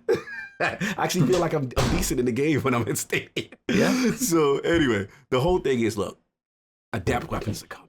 You know what I'm saying? That warms my heart. Reward that high level stuff. You know, as far as, you know, adding every year, I was surprised that we're gonna get a new set. That is a resource commitment, y'all. Yep, Make it no is. mistake. That is not easy. But also picture the retirement. All that other stuff's going away. That's true, but I still like the fact from a creative standpoint. Yeah, that no. we could get some cool visuals. And the good thing is too is at least you'll be able to take those trials weapons into normal Crucible, and that'll work in comp too. So it'll transfer into something. Exactly. Like maybe not trials, but you'll still be able to use it in some places. Yeah, this is cool, man. I like these goals. I think these goals are really good, man. I was gonna say I agree with you, Cognito. Another big thing too is just I'm liking the standard that they're setting for these TWABs right now, because the level of, like you said, transparency and the level of communication. If this is something that we can keep up, bro, like, and it doesn't mean like every single TWAB having like a kabillion features that I love, but just keeping us in the loop. Yeah, man, I mean, and I'm gonna be okay. Like, and you know, like we're at this. We don't quite yet have this done yet, but we're getting there. Like, you know, and just instead of just having us in the dark, and then when they do plop something into the game, it's not what we want because they didn't tell us for 6 months. Exactly. We might have been able to say something 4 months back where they could have made a change, but now it's too late to make a change. So, I do think that that a lot of this is good. And just for one quick example, the trials rotation that got mentioned, we found out that trials was rotating. We were able to give feedback and it got changed without even being a week. Right. Like, you know, and that type of stuff is something that I'm looking forward to in the future of Bungie being able to have that dev to player relationship. Yeah. And let's be honest, you know, as much as sometimes we give Bungie crap, a lot of the community does. Let's just say that. You know, I gotta admit, I'm old. I've been gaming a long time. I have not seen a company with this level of transparency with their community on a weekly basis. And I've been around a lot of games. Most companies, developers, don't let you in behind the scenes, behind the curtain, as to why things are taking long. That's why I appreciate when Luke Smith does a director's cut. Like, you really getting the feel and the feedback of the studio. Like, that's rare gems, man. So again, salute to them on this, because I'm with you, CB, in the sense that, will I have liked it to be, you know, quicker? Absolutely. But at the end of the day, even if it's a transitionary thing where, okay, we're going to wait till season 13 or whatever it is, right? But in between then, like you said, maybe shards get introduced more at the flawless. And one thing I'm also advocating for, maybe plop in the old Trials of the 9 weapons revamped in. I don't know. Just experiment. Just to experiment with assets and stuff like that. So I think it will be a gradual thing of them tweaking until they get to their ultimate goal. But ultimately, I think this is really cool. I was surprised to see this. This is a huge commitment to something I didn't think they would get in front of. So that's where I'm at. So, but yeah, E, what was your feeling when you saw all this stuff? Honestly, it's like, I mean, as I'm less of a PvP player, I was more curious about the reaction from some. If people take take a second and think about, you know, what they are committing to. If they take the second and think about what CB's saying for, hey, if they fix the cheating, if they fix the mode, if they fix the flawless chest being valuable, all those things are working properly. If you dump another set of like weapons in, like in season 11, you're like, oh, same crap, same, you know, three win token farming and all that stuff. That doesn't feel as rewarding as in fix the other stuff now, then the rewards have you an even better feel later. If people take just a second, realize that, it's perfect. Like, it's just the point of people like, hey, I'm going to do trials all this season. I've grinded out so much. I'm helping people get there. I got another 6 months of the same weapons and armor. Like, that's some people will have that reaction. So I was honestly trying to see. That's fair. No, that's definitely fair. That's fair. And that's fair. I mean, So no, and that's why I was kind of wanting to see what you guys would say is definitely more PvP, PvE, and I'm somewhere in the middle of that. I am. But I was like, I haven't done trials, but like a tiny bit. But I was like, definitely more PvE. But I like when I read that, I was like, I could see some people having an issue, but the way you phrased it is perfect. If the patience is there, I think the payoff is going to be much better in the end. Yeah. What else we got? Big thing in bold, beginning in Season 12, we will no longer be selling ships, ghost shells, sparrows, or armor ornaments in Eververse that are visually based on themes from aspirational activities. We just talked about this, but like dungeon armor or dungeon ships or all those things we've just mentioned, like we are not planning on changing existing items as at this time as we could be spending time on itemizing stuff for the future. So Season 11, outside of the one change they mentioned, probably going to stay as is. But going in the fort, like beginning in Season 12, if there's a pyramid ship raid, who knows, but whatever. That stuff, you're going to be able to earn all the cosmetic things that go with that. The ship, the sparrow, the ghost, that's huge. Like, I mean, I just even think about the level of time people spent in Shattered to get the ship, in the Ascendant Challenge to get the ghost. It's just crazy, like, what even one small cosmetic can do for an activity. And so I'm really, like, I mean, it doesn't even always have to be a weapon. That's been proven. Like, I mean, we've seen it. Preach. I mean, all the way down to Outbreak, everybody going for Nano Phoenix. I still every once in a while jump in there. I'm like, will I get it this time? It's only been 6 years. Nope, not this time. I'll go back and try it again. But yeah, all the way down to back then. Like, it's always held true that, you know, like, with the right incentive, I mean, people will keep playing things. Preach it, brother. I mean, I'm on it. This warms my heart. This like is what I'm talking. This whole thing from him was great. I went on a rant. I went on a last word rant last week just about this. It's so crazy to see it come back so fast. The thing is, it's just like, I mean, it's gotten to the point, CB, where it's like, I now, when I'm in a fire team, I'll rock my platinum Starling, the iron, what you call it, the black armory ship, because I know so many people, you know, haven't got it. It's like a badge of honor. That's right? Like my Adobe Labs Ghost. I do the same thing. I did the same thing. You know you didn't buy it, right? You know it has my soul in it. You put blood, sweat, and tears to get that thing. So I'm going to showcase this, and that's the destiny I miss, right? Just having those visual cues that I would never forget, either going into the tower or you're sitting in orbit, and you're like, yo, how did you get that? I remember going up to other guys, where did you get that? Oh, I ran such and such. Man, I ran 75 forges, or you know what I'm saying, or whatever. And that's what I miss, as opposed to, I bought that. You know what I'm saying? Like it's such a disparity. So I love this change because, like I stressed last week, ornaments, all this stuff, ships, that's loot too. No, it is.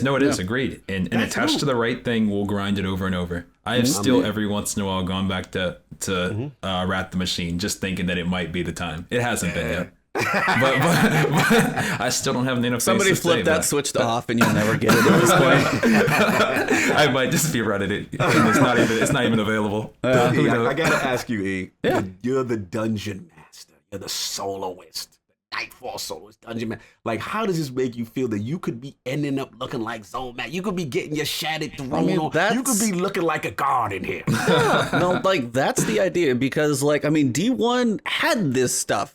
You had the Saber Strike. You had that thing for the Warlocks. You had the helmet with the little electricity. You had the Dark Blade Skull for the Titans was beast. Ala cool. Yep, the Ala cool. So those were things they had before. Like, that's when you're like, like this strike, dude, I might actually get this cool thing. Like, there was incentive, again, as you're saying. It's been back there. Why we've been waiting for some reason sometimes this long to get some of this stuff.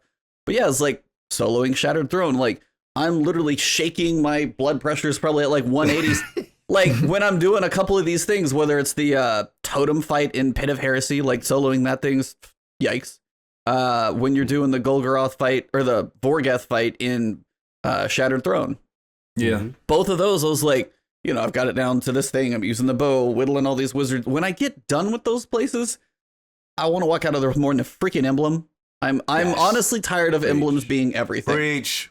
Like, emblems have been so many things, and it's like, finally, we got the Ghost with Guardian Games, and I was like, this is like actually a small token of like a glimmer of hope with the Ghost, and then now we see this. I was like, they're making strides in a proper direction to reward you for the time you put into the game, and this just continues to say they're going to stick with it, which is good.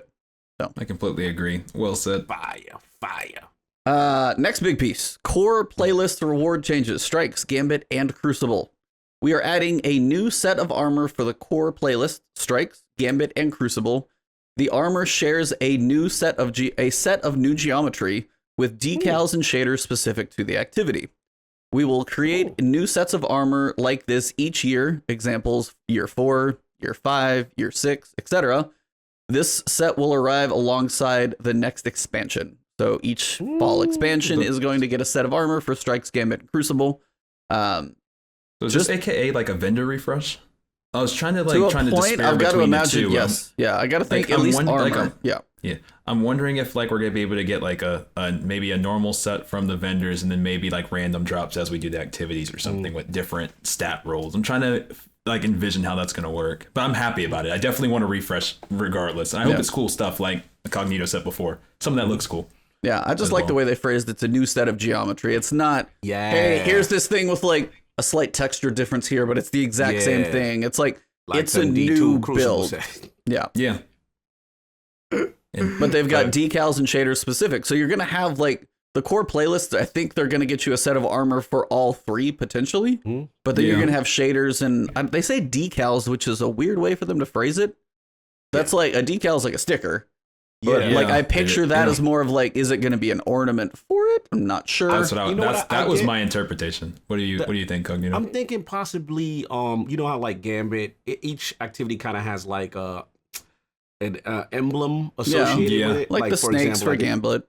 Snakes for Gambit, and then the bird kind of thing for what you call Crucible. It. Vanguard has the V.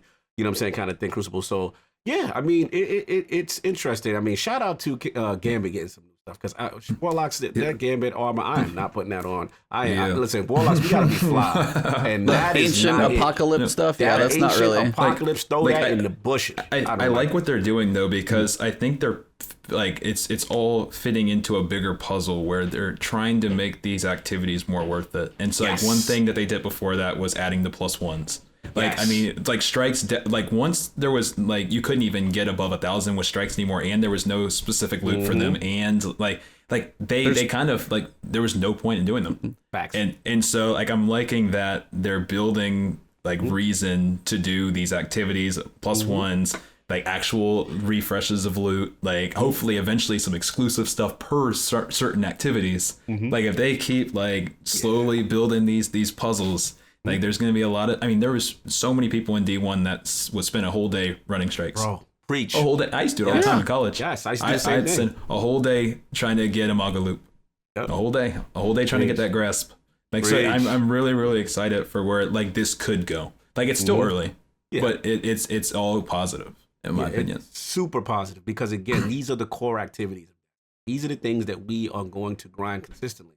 So if you like CB said, if you give that incentive and you give cool rewards as a result, whether it be cosmetic or whatever, the community has shown we will run this stuff a zillion times, man. We will do it. Way too many times. There's stuff there's stuff to be had. We will do. Again, very very cool. I'm excited. Yep. So whether it's decal, shaders, ornaments, who knows, but all of that, each expansion we get one, which is pretty cool. Also starting in season 12, which is year 4, if you guys need to keep all that square, we are adding a new pursuit weapon each season. This weapon can be earned by playing your preferred core playlist, so that is Strikes, Gambit, or Crucible, so you can get it from any of them.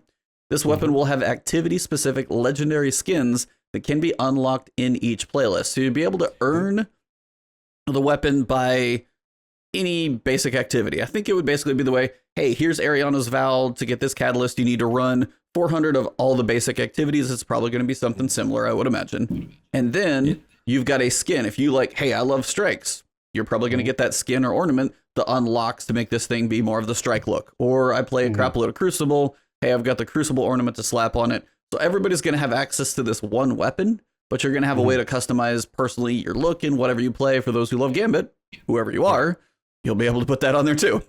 I wanted to get to... Yeah, go ahead. Got a question though. I'm confused. Maybe I'm reading wrong.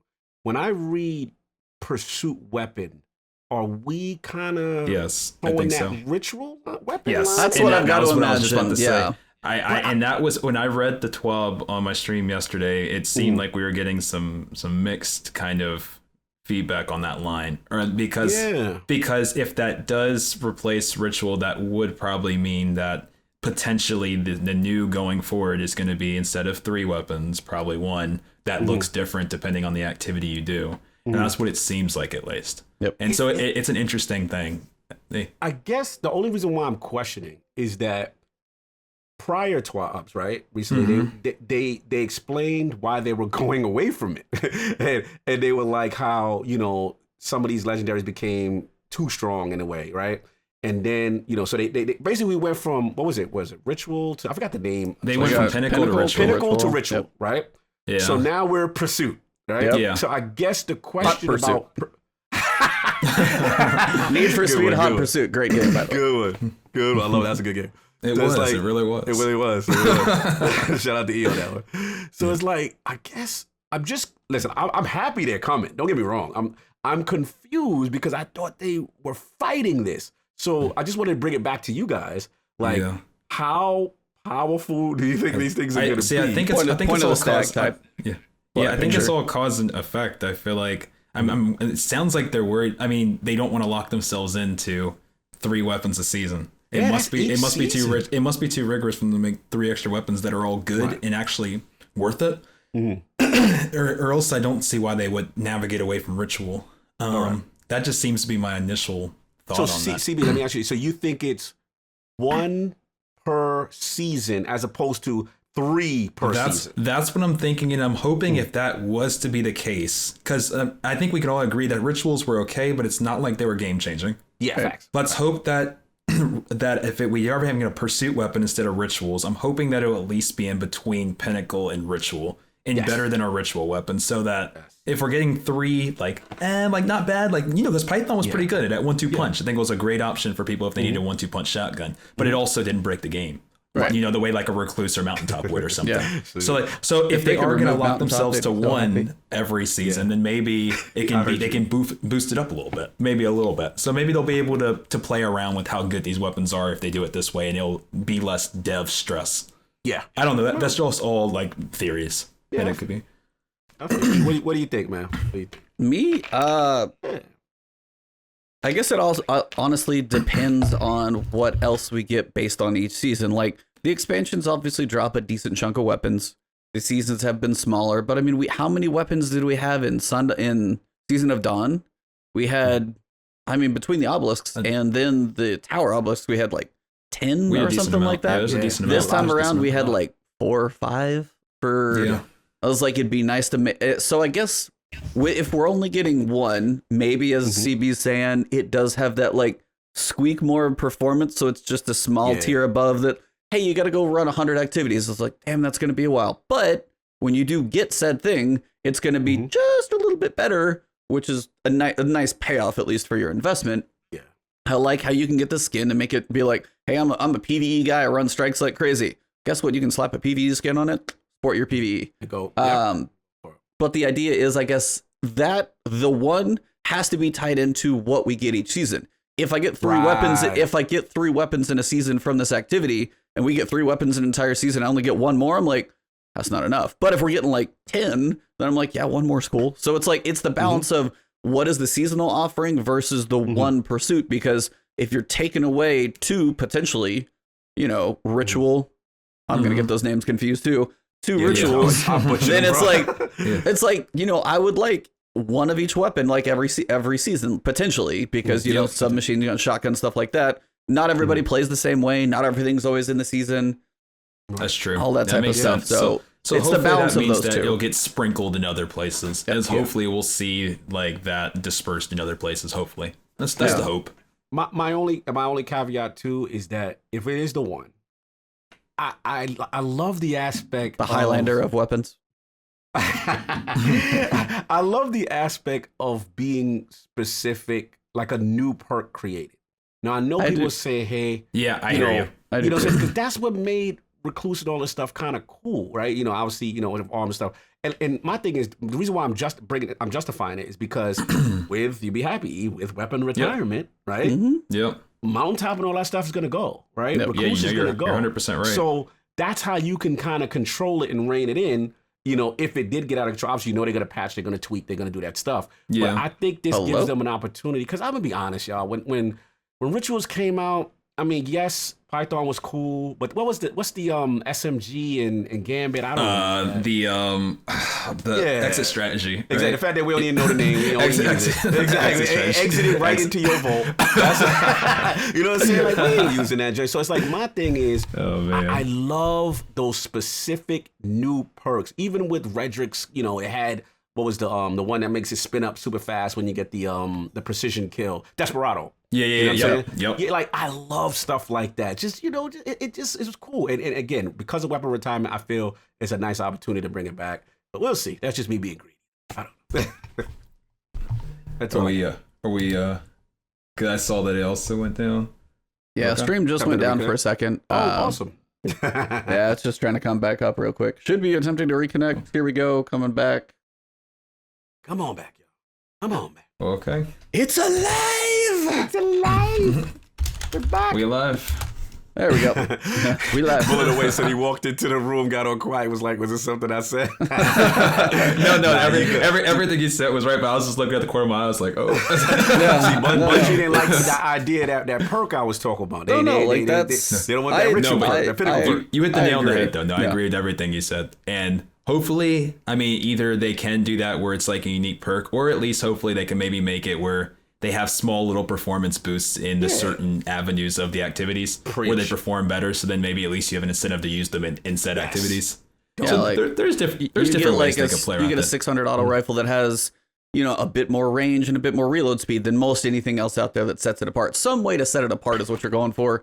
Be it a specific perk, which I do like the idea of, because that really is like, hey, this thing performs at least in a unique way, as opposed to here's this little bump in range and stability. Woo! It's like some people don't even like feel that type of stuff. You wanna see it perform in a slightly different way. So I agree. Final piece that Luke Smith touched on was dust and engrams. So they said we're making it easier for you to earn bright dust. We'll be moving away from character specific ways to earn bright dust and more toward account specific paths. This change is geared toward one character player significantly more bright dust than they earn today, which they've mentioned this a couple times now, because you've got players like us who probably play all three characters. I have one of each. We play a lot. They split everything. I've got a decent amount of stuff. Then you got the person who's like, I'm a Titan. I have one. I've got, 4 or 5 hours a week to play. We had, Captain McFly on here. He gets like 3 hours a week, or couple hours, 3 days a week to play. So like in 6 hours a week, he's not going to be able to burn through 3 characters. Still giving them a chance to earn more. Overall, seems pretty good. And I thought they already started like experimenting pretty well with that and incorporating the bright dust into the Guardian Games bounties. I didn't even realize how much I was earning until I was like, I was actually able to like purchase some stuff in the actual in Eververse, and I was surprised. I'm not used to having bright dust though. And I really like that. And I was like, this feels good. I'm grinding these bounties, trying to get heir apparent. Then I look and I'm like, 8,000 bright dust. I'm like, wow, that's a lot of bright dust. Really? And so I hope that continues to be the case, where it's like, all right, I just grinded, 8 hours of this game. Hopefully, like my bright dust will start reflecting the amount of hours I'm putting in. Yeah. So I think that's all good stuff. Well said, man. Yeah, this is all good, man. We want that the respect of the time commitment, and like you said, when you're doing these bounties and doing this grind to get that bright dust, to be able to reward yourself with a cool cosmetic, as opposed to always dumping in the checkbook and the credit card just to get something. You know what I'm saying? Like, it's like for the people who like live in your game, reward them. Like, I mean, come on, you got like thousands of hours in here. It's like, if I've got thousands of hours in the game, I've probably told other people to get out the game. I'm streaming about it. I'm trying to get other people in your world. Reward us for trying to do that. That's a general nice thing to do. Finally, thing they're updating the Bright Engram to be more relevant than it is today. The Bright Engram in the Season Pass will be updated to include various Year 3 Eververse items previously sold for Silver and Bright Dust. Going forward, the Bright Engram will update each season to include Eververse items 3+ seasons prior. Joey is going to be about 9 months behind for Eververse for that Bright Engram, so anything you may have missed, you'll start catching up on a little more of the relevant stuff. You guys even care about this one? I've been getting I swear I'm working on my year 1 or year 2 tab right now with all those. Yeah. I'm patient, so I'm honestly okay with this. By the time 9 months rolls around, I'll go, if I saw something, I'll go take a peek and go look and go snag it. Yeah, I'm all for it. I'm all for it too, man. There's a lot of engrams, a lot of stuff that I missed out when I switched over to PC, because I switched accounts completely. Oh, okay, gotcha. PC. So some stuff I lost, and I missed certain ornaments or certain, exotics, man. I had the crispy hard light with the shiny. I missed that. Yeah, you know what I'm saying? So it's like that's like the white colored one almost, right? The shiny white hard light. I know exactly what you're talking about. I don't know the name, some of those but I know joints what I you're talking miss. about. Yeah, I know what you're talking about. Yeah, I love the opportunity to be able to get some of that stuff back. Yeah. Mm-hmm. I mean, that wraps up everything basically Luke said. As for the TWAB, it does go over, I'm just going to open this back up in a second. Cover Guardian games. Titans basically have won the thing. Shout out to Warlocks on Hunters. If one of you takes one of these days before this thing ends, you will be in second place. So all the Titans, can you guys like take one day off and give Warlocks it? Just one. Sleep in for a day, go outside, give Warlocks one. That way the Hunters can have their bronze. Because I'm sorry, that Hunter cloak looks good in all three, but the silver on your arm looks pretty solid. Yeah, I can rock with the silver. I'll take that. I'll take the gold on the arm. Take the gold, Mark. Take it home. Yes, we know you take it. Yes. Oh, good. And then the Guardian Heart charity, it is wrapping up on Tuesday. Basically a weekly reset. If you guys haven't seen the Guardian Heart charity, all their efforts, they passed 700,000. They're over 750,000 right now, which is just insane. Every beautiful. $20. Oh, the community is so amazing, as we've talked about. Till we're blue in the face in the beginning of this podcast. There are a few Bungie bounties left, or if you are still trying. If you're in the United States, this one might be early, but Zoe may have actually sent you guys to her before. 5 a.m. on PC. So that's 7 a.m. for me, 8 a.m. for you guys. Yep. And then a couple that we know fairly well, or at least I do. May 11th, we've got Jarv and Houndish. Yeah, that's a really cool one to have both of them. Must be really, really cool. Together, that's awesome. Shout out to the YouTube scene. That's awesome. Yeah. So couple more Bungie bounties if you want. Kind of funny. And What's Good Games were today at noon. So if you missed that one, that was your PS4 last one. Is Fami going too? Fami went 1 a.m. this morning. He did this morning, 1 a.m. Yeah, it's because he's in Australia, so he's 12 hours ahead. Yeah. And then, bam. Yep. And then Bench and Polar Bear were today at 10. And then Kind of Funny was at noon. So the last two is tomorrow, bright in the morning, and then the 11th. So it'll be Monday. So not too many opportunities left if you're trying to get those Bungie bounty emblems, but try and hunt those people down, get up early, set that alarm, go play them out. And then, of course, we've got Iron Banner coming. Woo! Banana. Last chance for the bow. Last chance for the bow. Yeah, there's a pretty crispy looking picture of the bow, but yes, Iron Banner, Bonus Valor, Pinnacles if you're going for those. But Point of the Stag, this is your last chance to get it. The weapon will not be available during Season 11, so get in there. Who knows, you'll maybe fall in love with the new bow. But again, I did want to ask you guys about that. This is one of those things, as this actually made me think of it. Outside of bugs and Ericos, you guys can read that stuff, but that's most of the TWAB. When it comes to things like Ariana's Vow, when is that stuff going to come back into the game? Because people who don't have Ariana's Vow right now, Grandmaster Nightfalls are rough it's tough without that weapon. Yeah, no, I agree.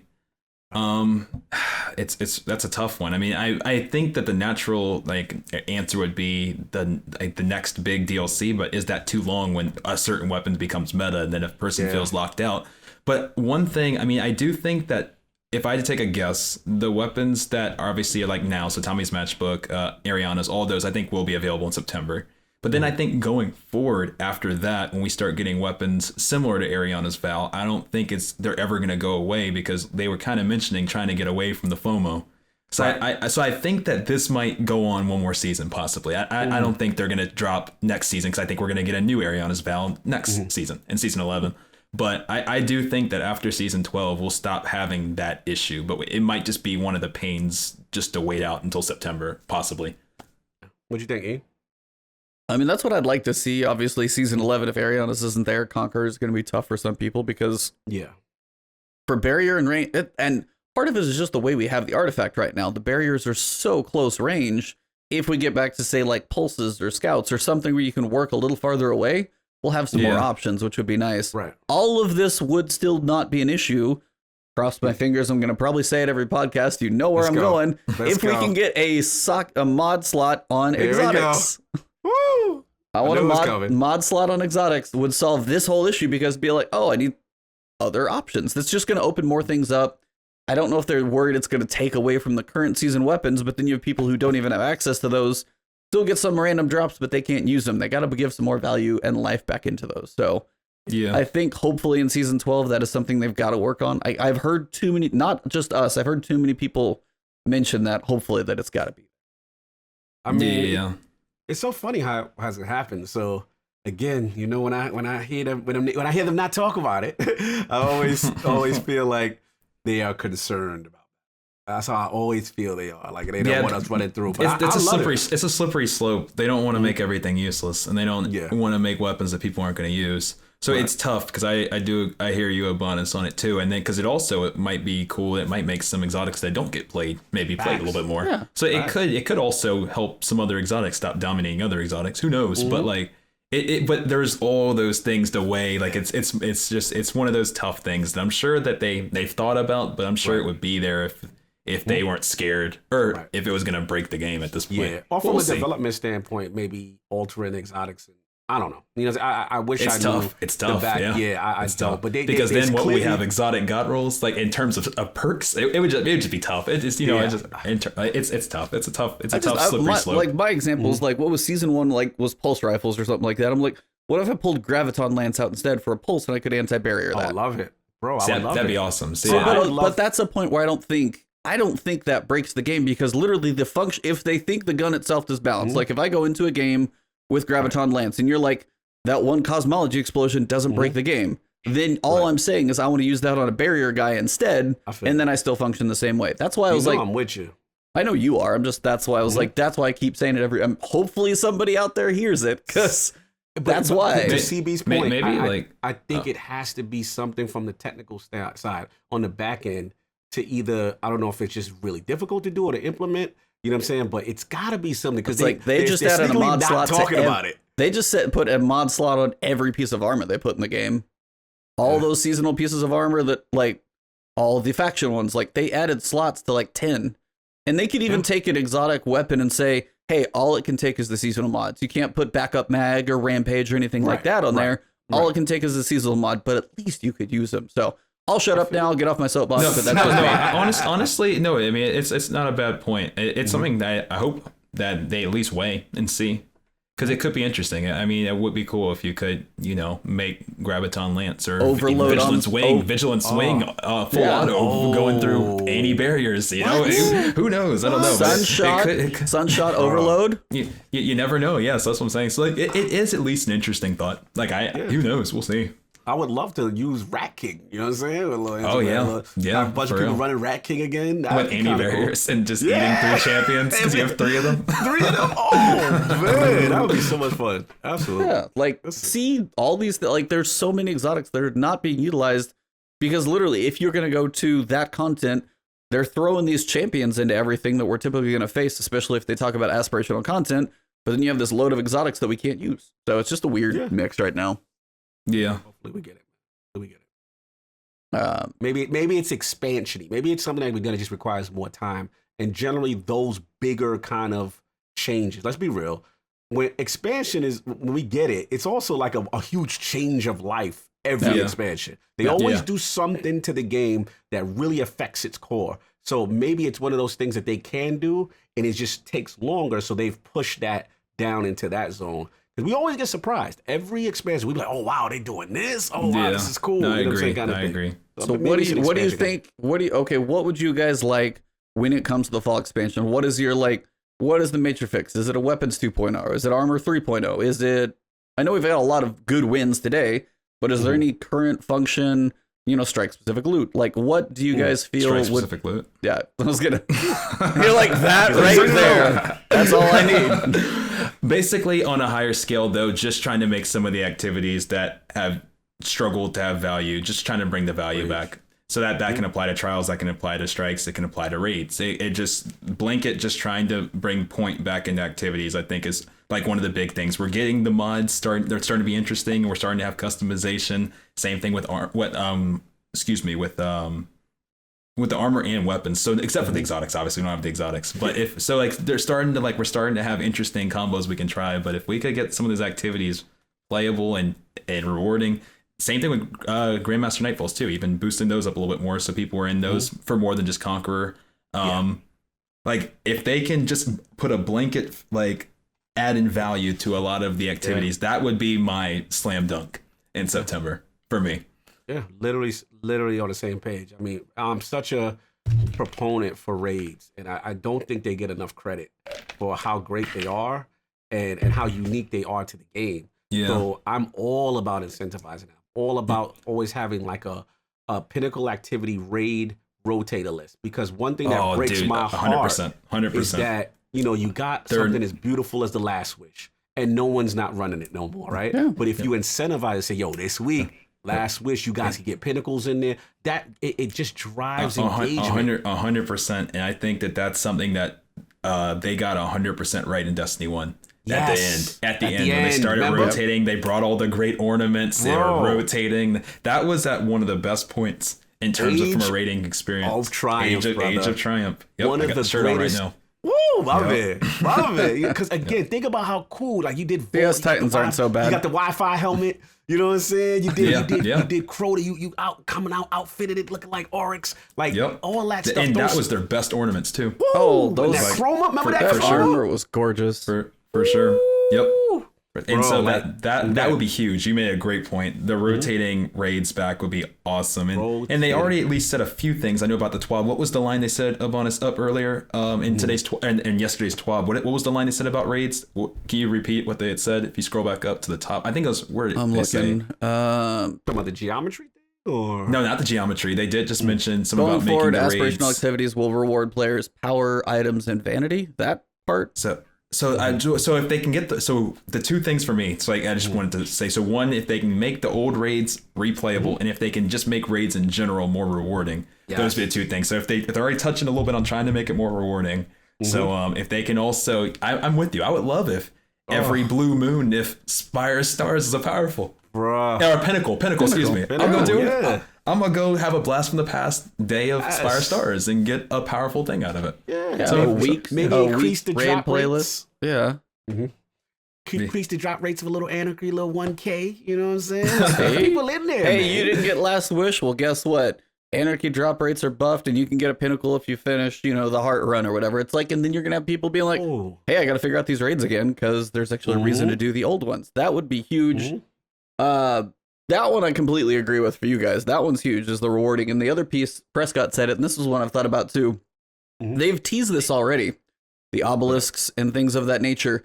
Like, make the vendors like the obelisks have been. Be like, have a way to level those up with like spending your time in the strikes. You level up Zavala to like, hey, level 10, you unlocked a new mod, or you unlock and have some long-term engagement stuff with those. Because right now, I could turn in 4,000 tokens to the Crucible guy, and it doesn't mean a damn bit of anything. Agreed. And that used to be really cool at Destiny 1 too, the packages system. When you turn in packages to the Crucible and to the Vanguard, and you might get a crazy palindrome or something. Like it was just there was really cool stuff with the turning into vendors. So I agree. I would love if vendors got a nice revamp. Exotic class items and all that. Oh, dude. My black dead orbit, exotic mark. Yep.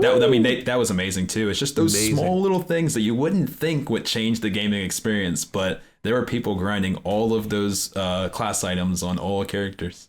I know I had mine, so yeah. Hold on. Because you would inspect somebody, you'd be like, how do they have an exotic class item? It's like, and then you go do your research, you go look, and like, all right, well, I need to start my journey on getting this new dead orbit mark. So shout out to my man Dane in the chat. Dane Galang, he says, make old weapons, random rolls. I'm with that, man, because again, like, it adds more flavor to some of them. Could you imagine? You have a random roll. Weapons that maybe didn't get any inaugural address. Inaugural address and Midnight Coup almost probably are good. They're only probably going to get worse, but still, yes. But so like maybe the conspirator though, right? Because or not the conspirator or the what's the auto? The auto's the damn it! I forget the name of it right now. Somebody will remember in chat. Primus? Ghost Primus? Ghost Primus. Ghost Primus. Yes. Yeah. Ghost Primus. Yeah. It's like because in the auto rifle meta, and I was kind of saying that same thing with making strikes viable too again. Yep. With making like, let's say, what if the duty bound could roll random again? Then in this auto rifle meta, people might be running duty bounds. I know. I hate seeing that thing drop. I'm like, here's another basic piece of crap. So great point, Kev. Like, because that's huge. Like that's huge. Yeah, man. Because think about it right now. we're getting interference back with new perks. We're getting Last Hope now with kill Feeding Frenzy and kill all these crazy rolls of old weapons that we used to love. So I would love that mindset to be applied to the raids, because let's be honest, like a lot of the raid weapons, aside from a few standouts here and there per raid, and the exotics, of course, you know what I'm saying? A lot of the raid loot kind of feels generic. No, I 100% agree. And like, even just take like an example of like, I believe in Argos where the grenade launcher could drop. If that could have dropped with spike nades back when spike nades were like really like super meta with like Swarm of the Raven, everybody wants Swarm of the Raven, or people wanted Wendigo. And you could go into Argos and grind a got roll. Like, that'd be awesome. And then we'd be playing raids to grind specific checkpoints and activities in the raid for a good roll. 100%. And I want them to take the same love in PvE, because I want them doing PvE, and I would love if they could sprinkle them into the Trials of the 9 weapons being random rolled in PvP, because some of those are still beasts too without good rolls. Like some of those pulse rifles, like I know Relentless, and I think there's one other one I'm trying to remember, but they're already good with not even great perks. And so if they could show that same love on both sides of the spectrum, I mean, they could really get it right. Facts. I would love a very, because I see duty bound, like you said, E. Yeah. And it's like, man, 600s are nice right now. They are. Like, I would love random roll 600s from a raid or some type of nightfall activity. 100%. Man, or let me grind a gut roll DFA or something. I'm gonna be in it. I still don't have DFAs. I don't have DFAs. No, none of us. That's one of my favorite weapons in the game. Yeah, I gotta DFA get that kept me going in curses. That's one of my favorite weapons in the game.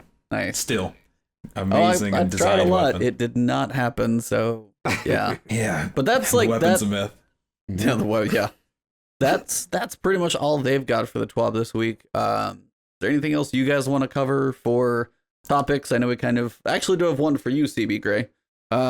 We've asked this to some guests. I feel like I've fallen off of it a few times, but for your history of Destiny, as we're getting ready to capstone about 6 years end to end, I want top 3 just moments in the game itself for you.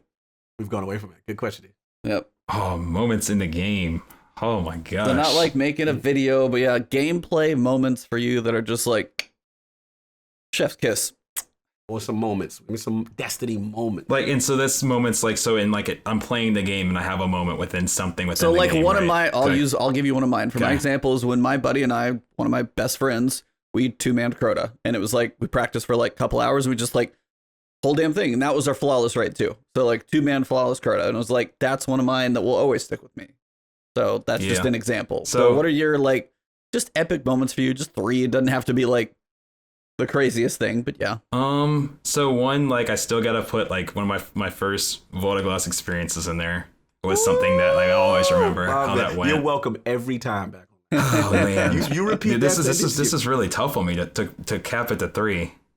I mean, if you just keep saying it, we'll go with it. But yeah. Oh man, like capping it to 3. Yeah, like I'll put the vault in there. And then oh man, like my first flawless in Destiny 1 was also a very great. Like I also really loved that moment. Nice, there you go. Oh man, lighthouse action. But man, by the light. There's like it's tough. Like there's a moment in game 2 that will always be one of my favorite moments that like wasn't even an activity, but was like where we brought the whole community together in the tower, where like we had a gigantic like tower sesh for a song that I made, and made a whole music video in the tower, coordinated dance in the tower. That's during awesome. Crimson Days. And just bringing everybody together and working together was still probably one of my favorite moments. Just seeing everybody together and making a more or less it was like a musical in the tower. That's awesome. was definitely another moment. But then Niobe Labs was a really fun moment too. That's if you got them, that's big. And then that's 4 that I mentioned. Yeah, I gotta put an honorable mention to my first 35 Skull Loss too. That was a time. There's too many times. Yeah. There's too many times. All in all, I love the game too much to put it into a That's time. why it's always hard to do 3, but that's it's always good to put you on the spot on that one. Nice list. I really it's hard. That's a hard one. It's hard. That's a good list though. It's a solid list. Yeah, and you're like, I didn't know it was gonna be under so much pressure. All right, well, I'm about to reverse. So what got you guys into starting content creation? Like, what made you want to take Destiny from just playing Destiny to doing what you guys do now, where you bring people on, you're talking about the game, talking about the state of the game, helping people out as well, and really just what made it want it to be from I'm playing the game to now I am streaming / making videos / making podcasts and all of the other stuff that comes with what we all do. Podcast we can blame for Guardian Con 2017, really? right? Okay, gotcha. Okay. We met both of these two. I'll keep the language decent. Both of us two were out there in the swamp sweat and passing out business cards for the crazy people in line at Tampa Fairgrounds. Kept bumping into each other around there. And then just kind of kept in touch, and then some reason we're dumb enough to start a podcast during Curse of Osiris. So like that was just like when we knew it's like, hey, do you sure, what? Like all of those times were ridiculous. That's where the podcast at least came from me, and I'd probably say you're probably pretty close there. As for the content creation for me, probably kind of said it a little bit earlier, but just like wanting to, I've watched other people make it so much. I had a point where I had a break that I took that I thought I could try.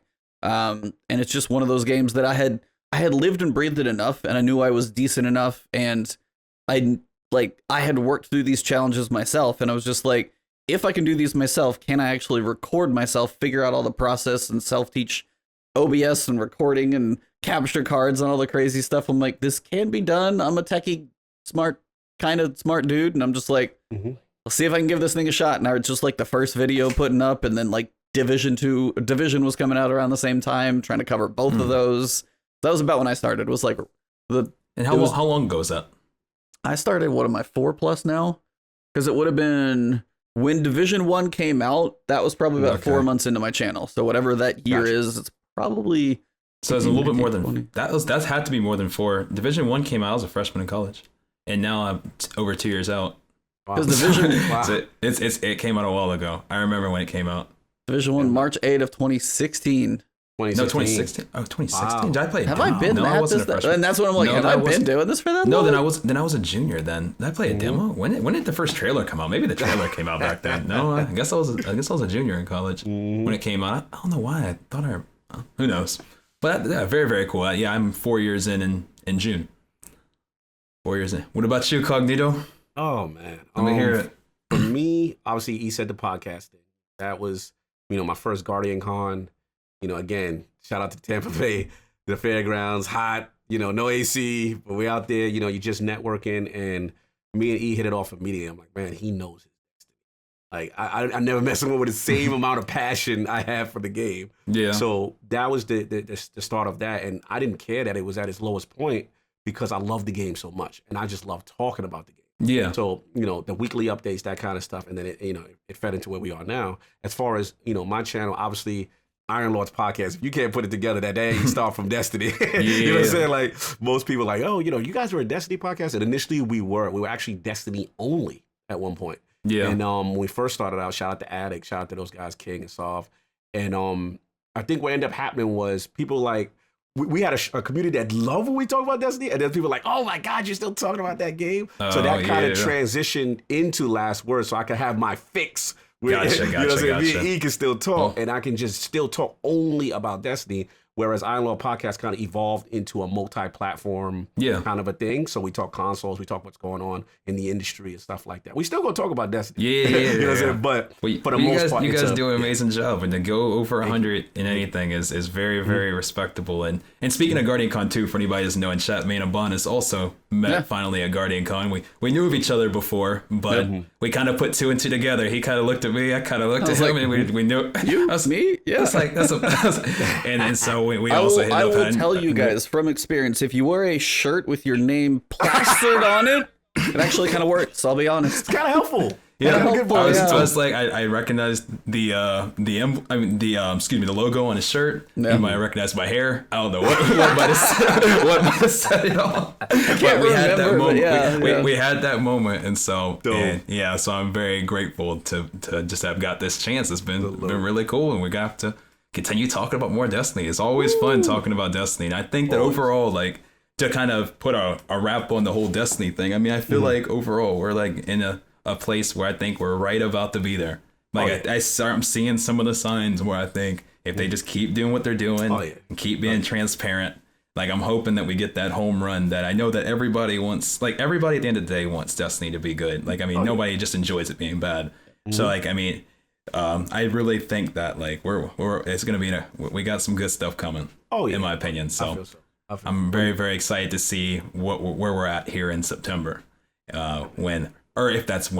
October, if they follow through like Shadowkeep. I'm not sure what they're gonna do in terms of the new cadence.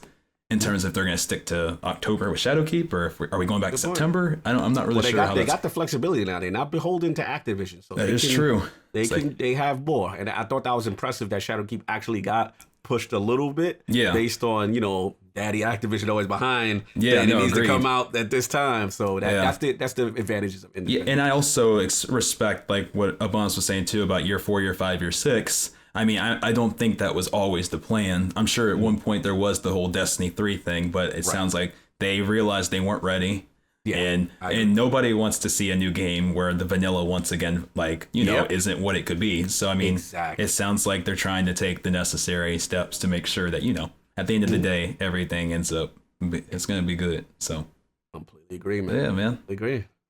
But yes. It's been dope, man. I just want to say thank you again, y'all. It's been a real, and thank you to everybody that's been that's watched and supported me, and just in general. Just want to say I love everybody so much, and this community is very very beautiful, and that's what really Destiny is. Like at the end of the day, it's like it's not always the game. People are like, why? They said exactly why. I said, why are you still playing that? Why are you still talking about it? It's because of the people, and it's because of the community. Like it's all beautiful, and there's nothing like that. I feel like that can't be accomplished. There's nothing that replicates that. So that's what's really special about Destiny, and that's why I feel like we're not going anywhere. So talk yeah. But yeah, I'm with you, bro. But last thing too, I want to ask you, Cognito, too, since you've been in this the last question now, because I don't want to hold you guys up too much. Since we're in the same field too, like, and since you've been in the field a lot longer than me, what's your favorite part about working in IT? Take it away from Destiny for one question, since we're both in IT. IT in general?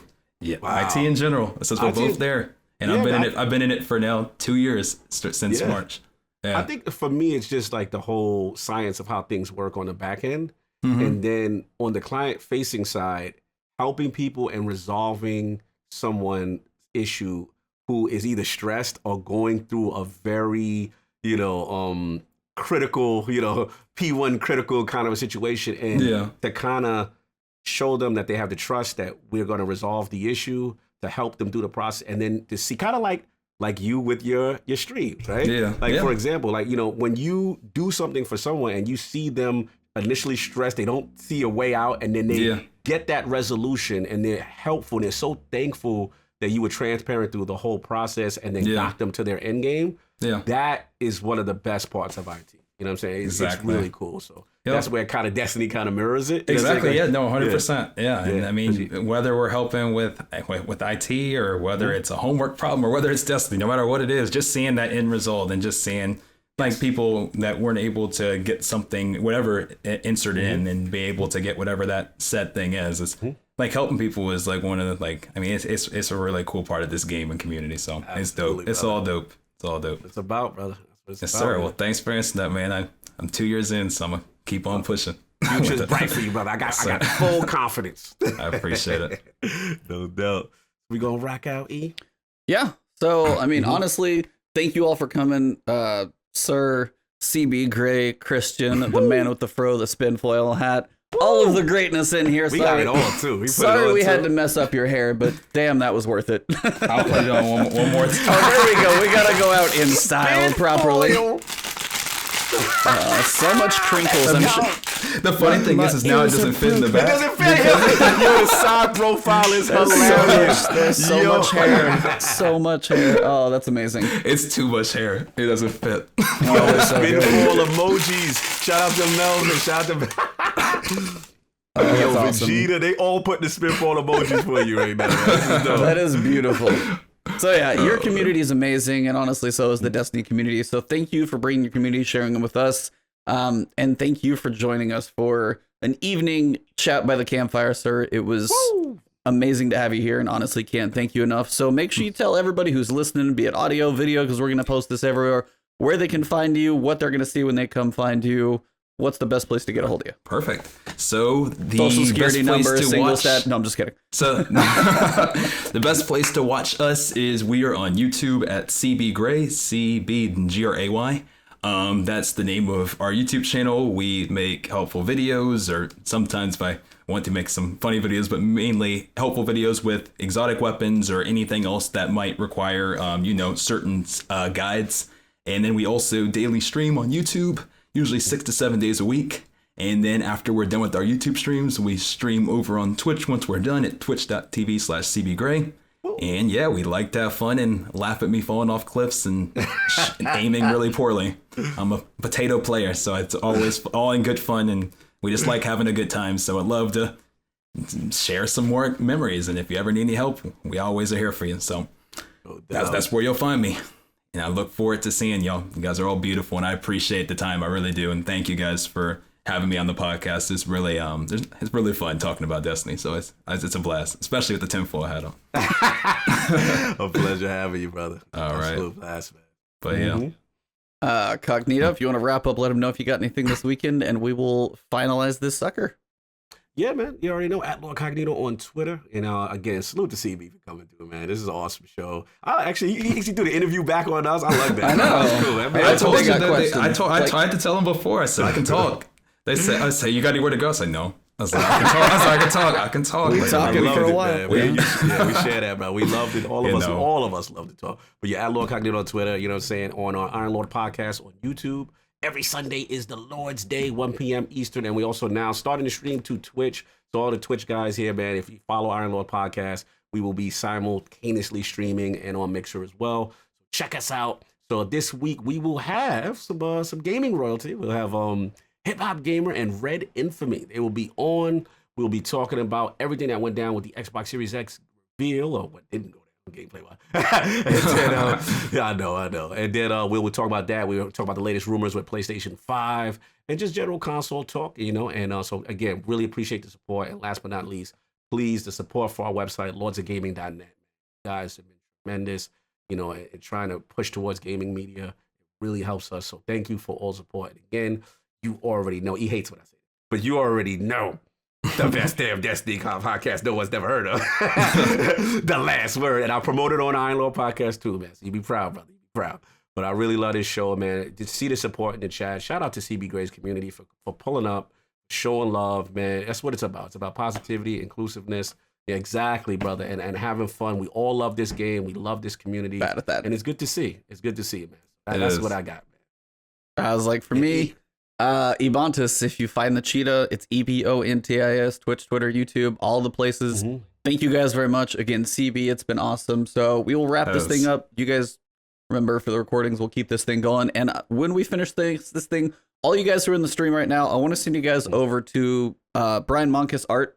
He is streaming right now, working on his art. If you guys have seen him on Twitter, he does some of the coolest Destiny art that you probably have seen. He's streaming right now, so we're going to go raid his channel. So I want you guys to take all these tinfoil hat love. Take some tinfoils. Take some tinfoils and go put them in Marcus's chat. Yeah, go in. Yeah, go in unicorn style. All right. So for this episode, it has been episode 102. Thank you, CB, for joining us. May 8th, the calendar will open up potentially next week. So thank you guys very much. You guys have been awesome. So have a great one. I want to say thank you for accommodating to the late time too. I know I worked during the day, so thank you guys for making the accommodation. You are totally fine. It lets him sleep, so it's totally fine. So thank you guys very much. And for this episode, it has been the last word. Yeah.